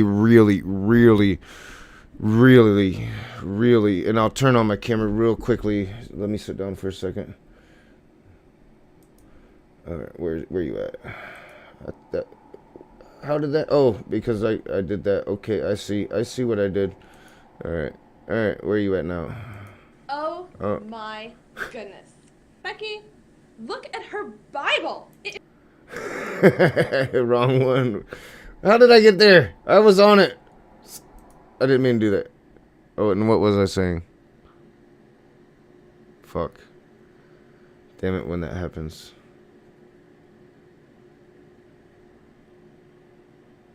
Fuck, why did I... Man, don't be a pothead. Never mind. You read it, but... I mean, Christians read it too. There's a lot of Christians that believe in that. Well, I don't think most Christians have. Maybe you have. Like seriously, like answer honestly, Aaron. Have you read the Bible beginning to end, and just like in a few days, like just reading it like a regular book? I haven't read like a regular book. I mean, I go from this book to that book. Yeah, and that's what a lot of Christians do, and that's what atheists don't do. We read it. And we take it as a book, because if you read a book, you read it from beginning to end, and all of it is context for all of it. All of it is backstory and subtext for all of it. So you have to take all of it for what it is, or none of it. I read the Bible a couple times, but I just haven't read it like front to back. But I still understand it from front to back. Well, but that's my argument here, right? Because I'm an atheist. I'm not. Is that possible? I'll have it back on in a second. Is that possible to understand it front to back? I don't know. I got the shit on speaker right now. I have to get everything back. But yeah, I'll have my shit back on in a second. I got to go use the restroom real quick. I'll be back. But that didn't make any fucking sense at all. It's not my religion. It's not my God. And I have read it 9 times front to back, from beginning to end. How about we move past this a little bit? All right, yeah, we can. All right, go ahead.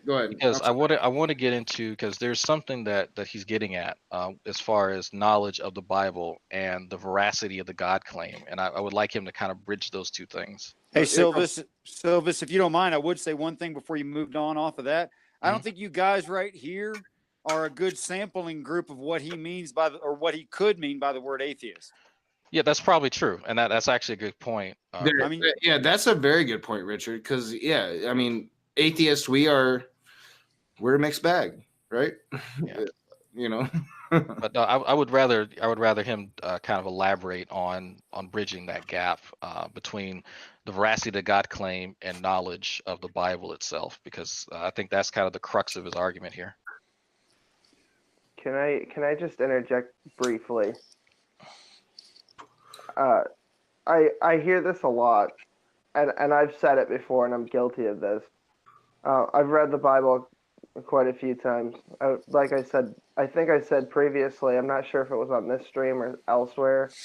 I was actually going to become a priest at one point. That's what I wanted to do before I abandoned Christianity altogether. So I've read the Bible quite a few times. It's not like I was keeping track. Like I've got fucking, hashes marked into a wall like notches on a. I got my hashes marked in a wall, dude. Let me elaborate here. It really doesn't matter how much times you read it. I know this is what I'm going to say to you and everyone else in the room. 1,189 chapters, 31,000 something verses, over 800,000 words. Okay, how do you contextualize an entire? Is the human brain actually capable of contextualizing and analyzing all of that information and remembering it in correct order, and also rearranging it so that it chronologically makes sense, putting it on a time scale, and then explaining and extrapolating every last sentence, word, phrase, paragraph, and letter to the degree that anyone can actually make any sense of that or claim to make any sense of that? Is the human mind even capable of doing that? Or kind of funny before when I accidentally hit the wrong button. Oh my goodness. I forgot I had these. Look at her Bible. It is so huge. She looks like one of those preacher guys' girlfriend. But who understands those preacher guys anyway? They only talk to her because she looks like Mother Teresa, okay? I forgot I had those. Oh, what is this one? I like big bubbles and I cannot lie. You Christian brothers can't deny that when a girl walks in with a KJV and a bookmark in Proverbs, you get stoked. Got a name engraved so you know this girl is saved. Oh shit. Oh, that's some shit. What is that? Cat fight. Oh shit. Oh, we needed that. We needed that with the other night, last night, whenever it was. Oh shit, that was funny. You want to see that again?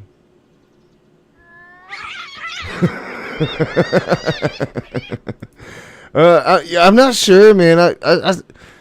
I haven't seen Richard in forever. I'm not sure. I'm not sure what arc Richard is on. I know there was a transphobia arc. I haven't talked to him in forever. What else? Do I have anything else in there? I might have other stuff up here. What do I have up here? Jesus. What is Jesus? Oh, we have Jesus. Let's move Jesus down to where he can be seen properly. Jesus welcomes you. We have Cartoon Me. I have a lot of stuff in here. Probably a lot of stuff that shouldn't be in here. Is that this one? Yep, that's this one. Oh, not as much as I thought. Making... What is that? Oh, those are backgrounds. I really like this background, right? But it's a loop, and you can see the loop when you're paying attention to it. And once you see it, you can't unsee it. So it's like I just never used it, but I love it. It's like so peaceful, so peaceful, you know. And then you have drunk ass raging atheist. I thought it was brilliant, but once you notice the loop, you can't unnotice the loop. You know. That's all the stuff. I thought I had more in there, but I don't. I do remember like going through and brutally like taking out like a lot of shit. YouTube Studios. What is that? Oh yeah, subscribe, bitches. I used to be good at YouTube stuff. I need to be better at that once I start the new channel. But right now, I just don't really care. I wouldn't email that. What else do I got down here? I got a lot of shit in here. All right. Well, I'm gonna get back at it. Short little interlude. Yeah, I'm not sure if Richard's still around. Just now we're just kind of hanging out. Like, if anybody that comes in, or if you hear and you're like talking with G-Man, that was like the beginning. We covered that. Go back to the very beginning. Now I'm just kind of hanging out and finishing the process of getting my old streams back up on the channel. And then it'll be another process that we'll be hanging out again for a while, watching old videos and deciding which ones I'm going to keep and which ones I'm not. Creating playlists and stuff like that. Kind of turning this channel into an archive channel as I accumulate better equipment. I need to replace my computer. There's some things I probably could buy that would make making YouTube videos better. Getting the proper software to start editing again. I stopped paying for the software I was using when I got burned out from making videos, and I'm like, if I'm not going to make videos, I'm not going to pay $600 a month, you know. So getting if I'm going to start a new channel, it's going to be done right. So this channel will eventually become an archive channel of what's left. And if anybody had gotten everything before, then bless their souls and let me know. And maybe I'll take some of that shit and put it over here. You know, even if it's like me in a room being like a drunken buffoon or a fucking stupid person, flipping out, doing whatever the fuck I do. I want to know everything. If you find something, I don't know. I'm gonna create like a place where you can send it. I think, like an email address just specifically for that, because eventually I want this to be a complete archive. But like the stuff that I'm mainly deleting right now.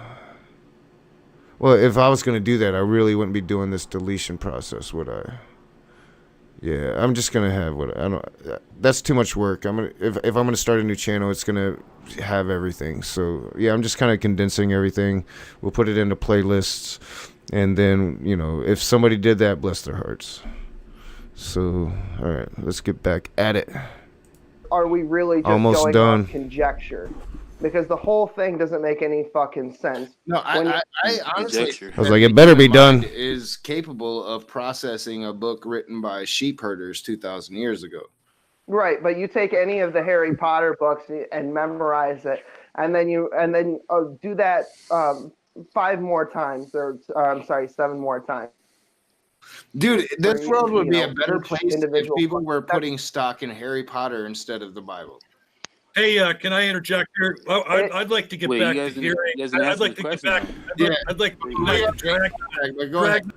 This one, it was my first conversation with Standing for Truth ever.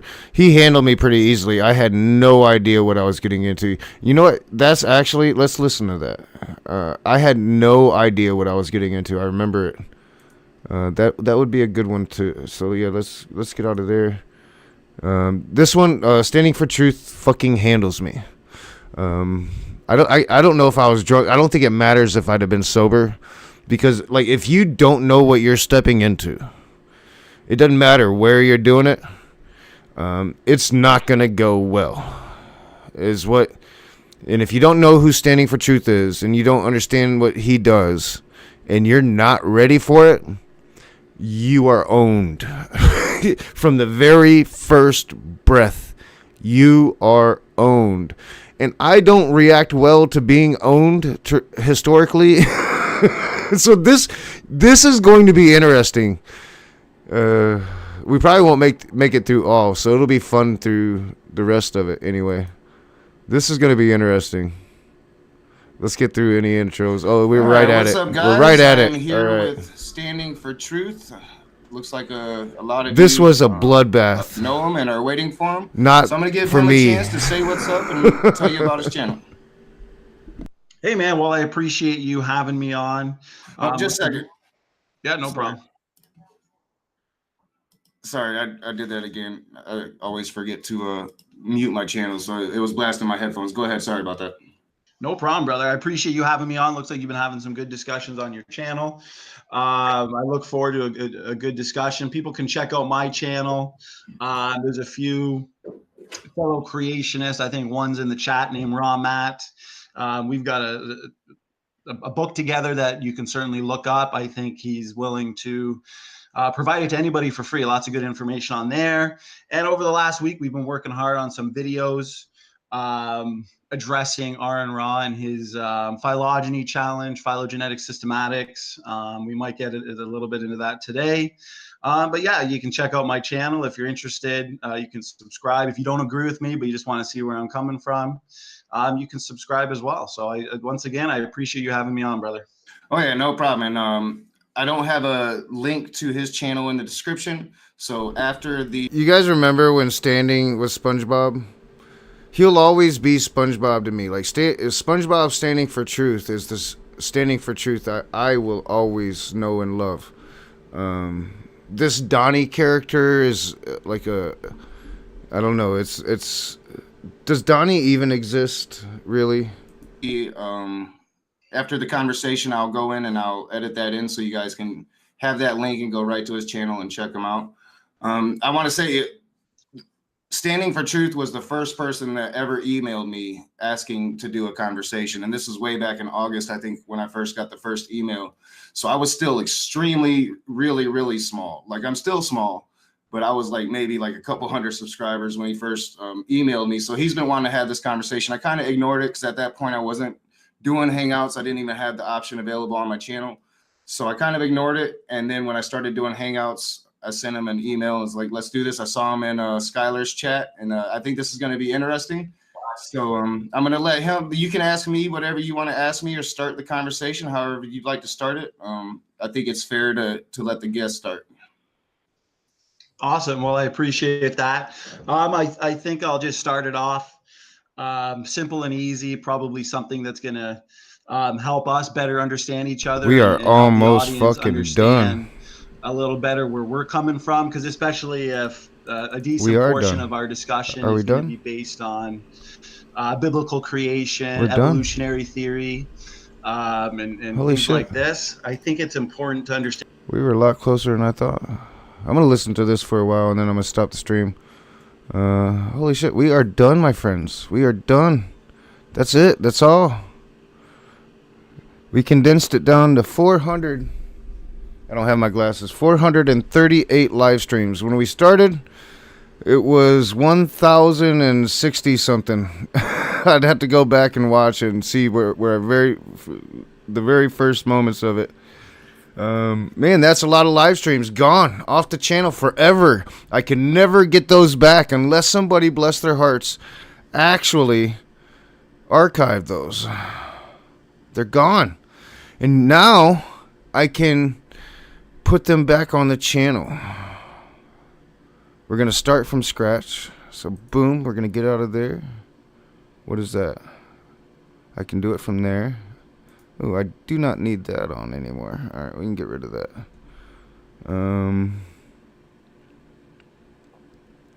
What am I doing? Oh yeah, we're going to go back in the YouTube studio. Boom. This is exciting, man. This is what I said I was gonna do over a year ago. Get this shit all back on the channel.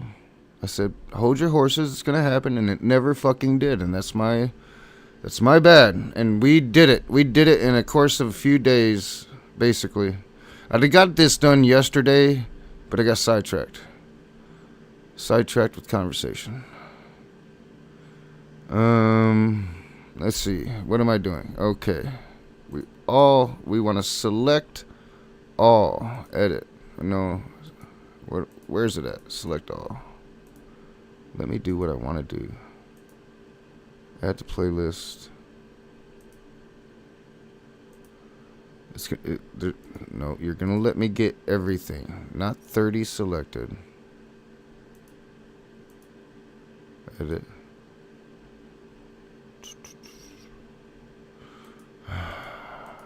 Now I'm frustrated. Stop it. Cancel. Filter.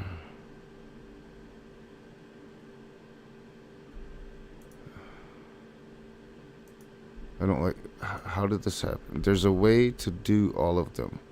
It's how I put all of my fucking edited videos up there. I didn't have to do it page by page, not 30 at a time.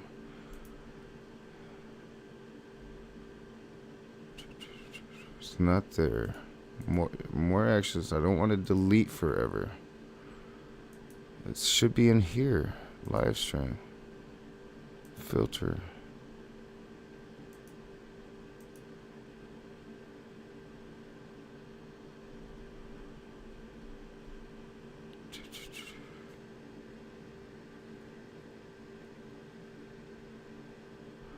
Hey, no, I'm just finishing up. I'm gonna put that thing back on. No, it's not an open room, Candace. Just finishing up my YouTube work now, my channel work. There's a way to do this that I'm not remembering how I did it. Let's get rid of this. Live stream all. Maybe you can't do it with live streams. I don't know. There should be a way to get all of the live streams, all of them, back on the channel without doing it page by page.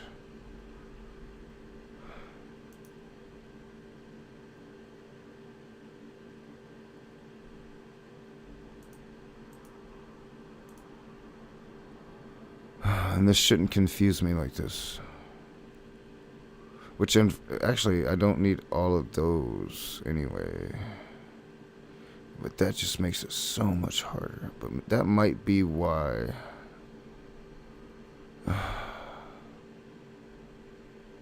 So, visibility, we want to make public, apply, live stream. Maybe I can do it all. 14. Videos selected.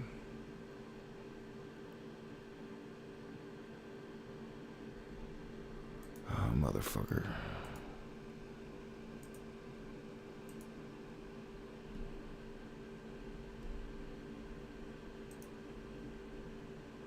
I might have to do it page by page.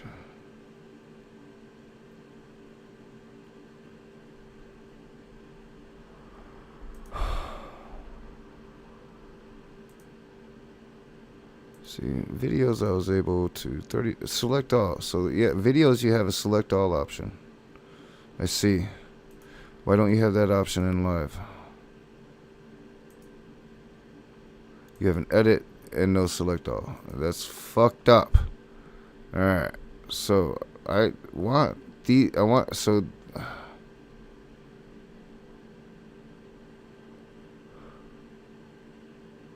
some more actions. No. It should be there. Visibility.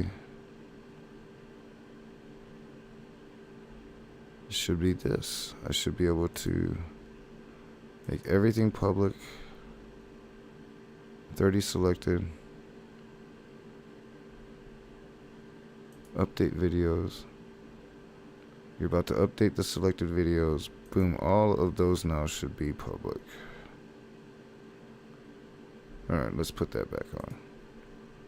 Where are you at, SpongeBob? Jay, where we're coming from is in defining terms. Yeah, shouldn't have taken that long. I apologize. Use the word evolution, so that word might come up quite a few times. I think it's important that we understand like what it means, and I think it can have many different meanings, whether it's change over time or a change in allele frequency in populations or gene pool over time or over generations. What would be your definition of say evolution in regards to change? I would say I have a very generalized view of evolution. I believe pretty much what I was taught in school. It makes sense to me. So I believe that there was a progression of change, mutation, adaptation. I believe that evolution pretty much centers around reproduction. So it's going to evolve a creature to reproduce at a maximum effect for survival. I don't really have clear definitions of it. Like I said, I kind of told him a little bit off air right before we came on, and something that I've tried to explain is that I don't really have a formal education in evolution. I just believe in it, and I'm not afraid to talk about it. So I mean, yeah, I guess I would just have the Americanized version. You know, I generally just believe it because it makes more sense than the other story. Awesome. Well, I appreciate your response.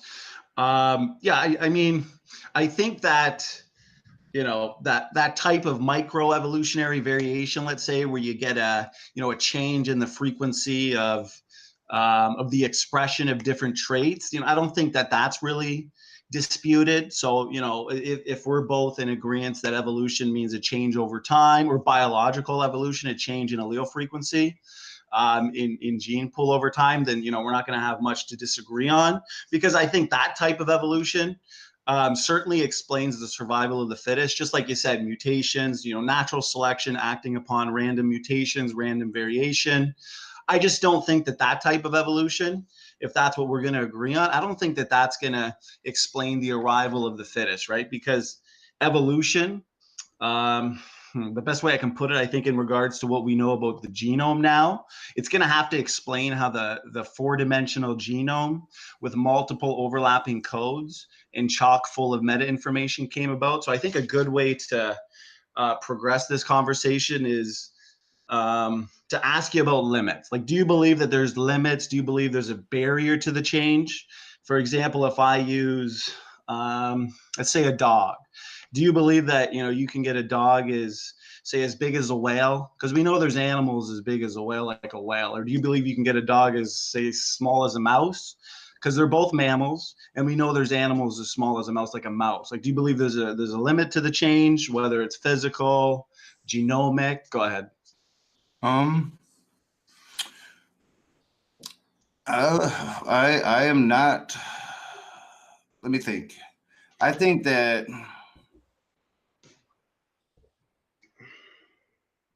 I think that see, I don't want to say that there is a limit to it, because I really don't understand. Let me think of the best way to word this.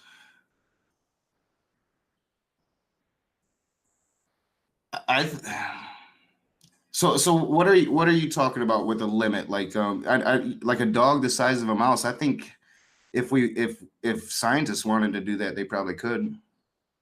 I think because obviously we've agreed that, you know, evolution means, say, a change over time, or in regards to biological evolution, a change in allele frequency in populations over time. But that type of evolution explains the small scale variation that we see, but I don't think it explains the major innovations, the major origin events, say the major origin events of, you know, new major forms of life. So that's why because we agree mutations and natural selection are obviously the mechanisms behind this change. But, you know, I think our disagreements would be that I would say Marty? Mutations and natural selection lack significant creative powers.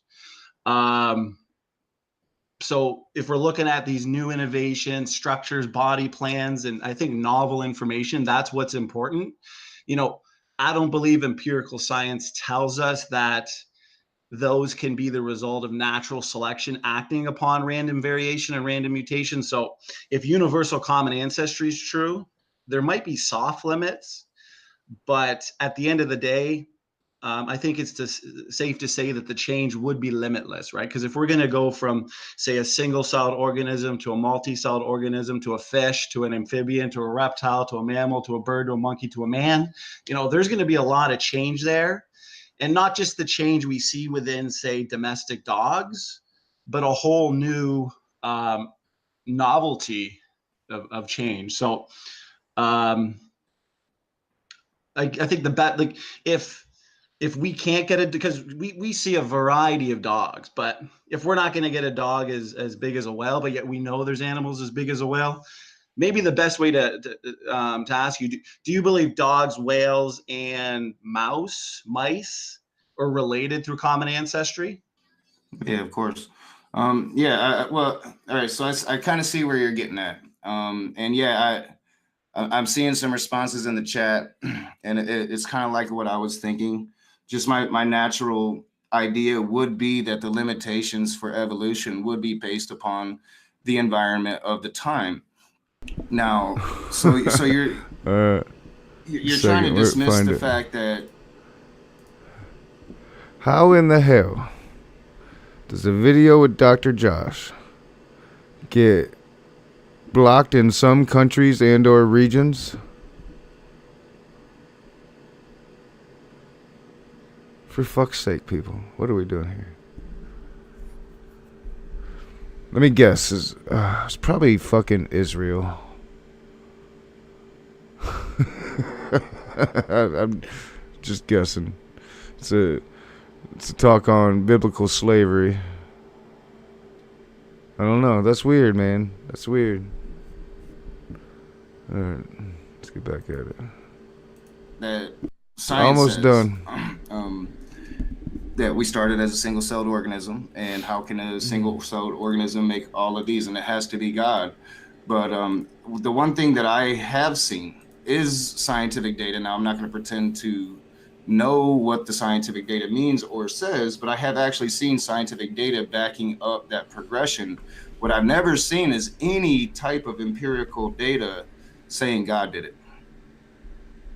Well, I think if I look to, actually, before I get to the biblical model version of, say, evolutionary change, I should just ask you an upfront, honest question. Like, in regards to what we just talked about there, if we see dogs producing what's up, a variety rational of Canadian dogs, atheist? mice producing I'm just getting back myself. and say whales producing a variety of whales, do you think that it's empirical science to say dogs, elephants, and whales are all related through common ancestry, or do you think that's something that requires a bit of faith to accept? Go ahead, brother. No, I think that there's evidence to accept it. There's actual evidence.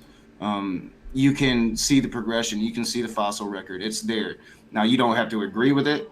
You don't have to come to the same conclusions that they come based upon it, but there is actual evidence. You can see it. You can look at it. You can dismiss it, or you can accept it. That is a huge difference between, saying that a supernatural figure sprouted up all the, I have a much easier time believing that they all came from one thing. And I mean, I do believe that because science, it is pretty much shown that.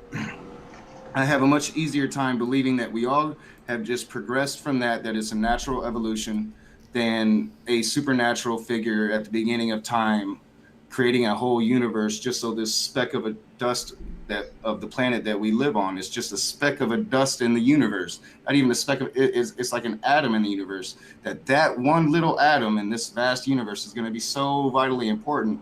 I've seen no evidence of that.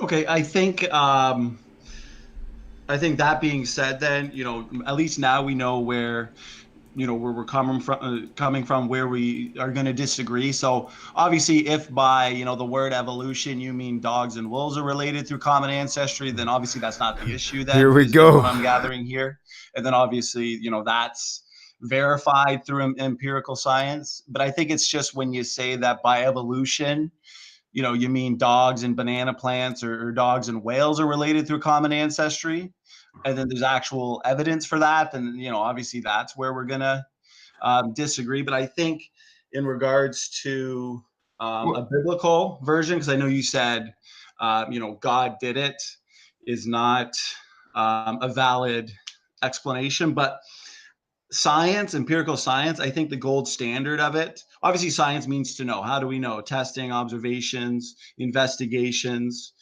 observations, but the gold standard is testable and falsifiable predictions. So if you were to put yourself in the I remember, biblical creation starting point, do you think do you think, God intended the command, when he says to be fruitful and multiply, to be by cloning? Like, do you think that would be a valid inference based on his command? For you, I know you don't believe the Bible, but just to put yourself into that. Yeah.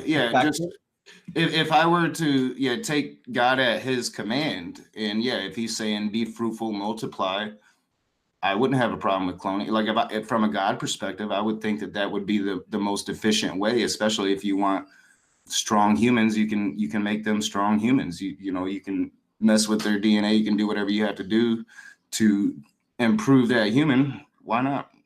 But if by be fruitful and multiply, he meant to do it through cloning, each generation is just going to be like, let's say, Adam and Eve, for example. Then you're just going to have over 1K videos. Finally, all the old shit is back on the channel. You go to videos, there's shit there, a whole bunch of shit there. There hasn't been shit there for a long time. Hadn't been shit there for a long time. You go to live and there's shit there. There's been kind of some things, a few things there. But now, what is left? What is just a conversation? Is there. That took a while. And I did leave the morning shows I was doing with Chris and Andrew there. Yeah, we got a lot.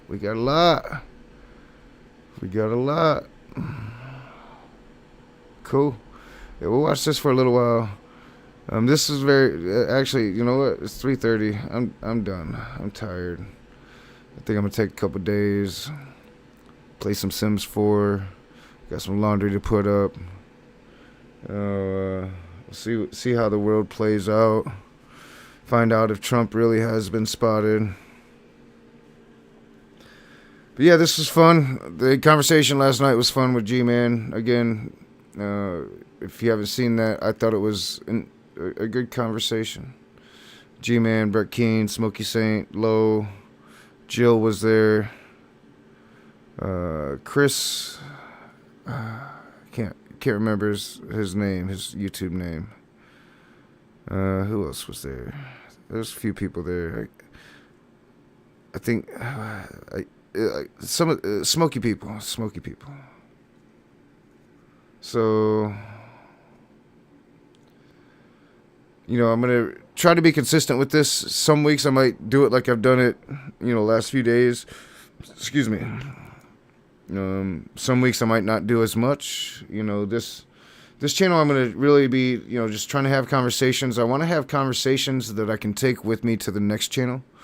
When I create a new channel, I'm thinking, I don't know, I've got a lot of work to do towards that end.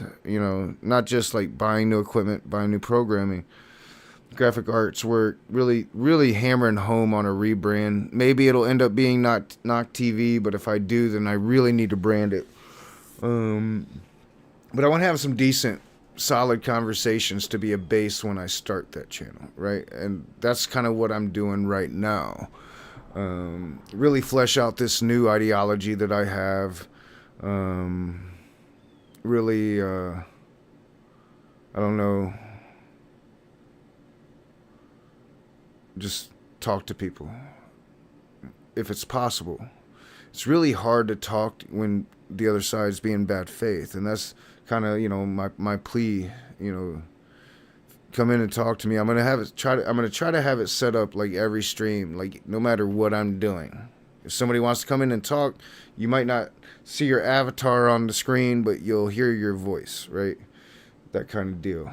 No matter what I'm doing. So we'll see if we can get, if we can thrum any kind of like YouTube algorithm in the death knells of a channel. We'll see.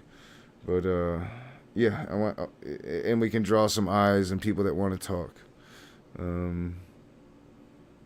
I'll try to reach out to some people. But like I have done several like butcherings of my Raging Atheist Gmails. I've tried to keep people, but who knows? Like those emails are so old at this point, and it's so cluttered with new stuff because I haven't been in there in months. So it's like, man, that would be probably a live stream in itself, just going through my email. The next process of all of this is like,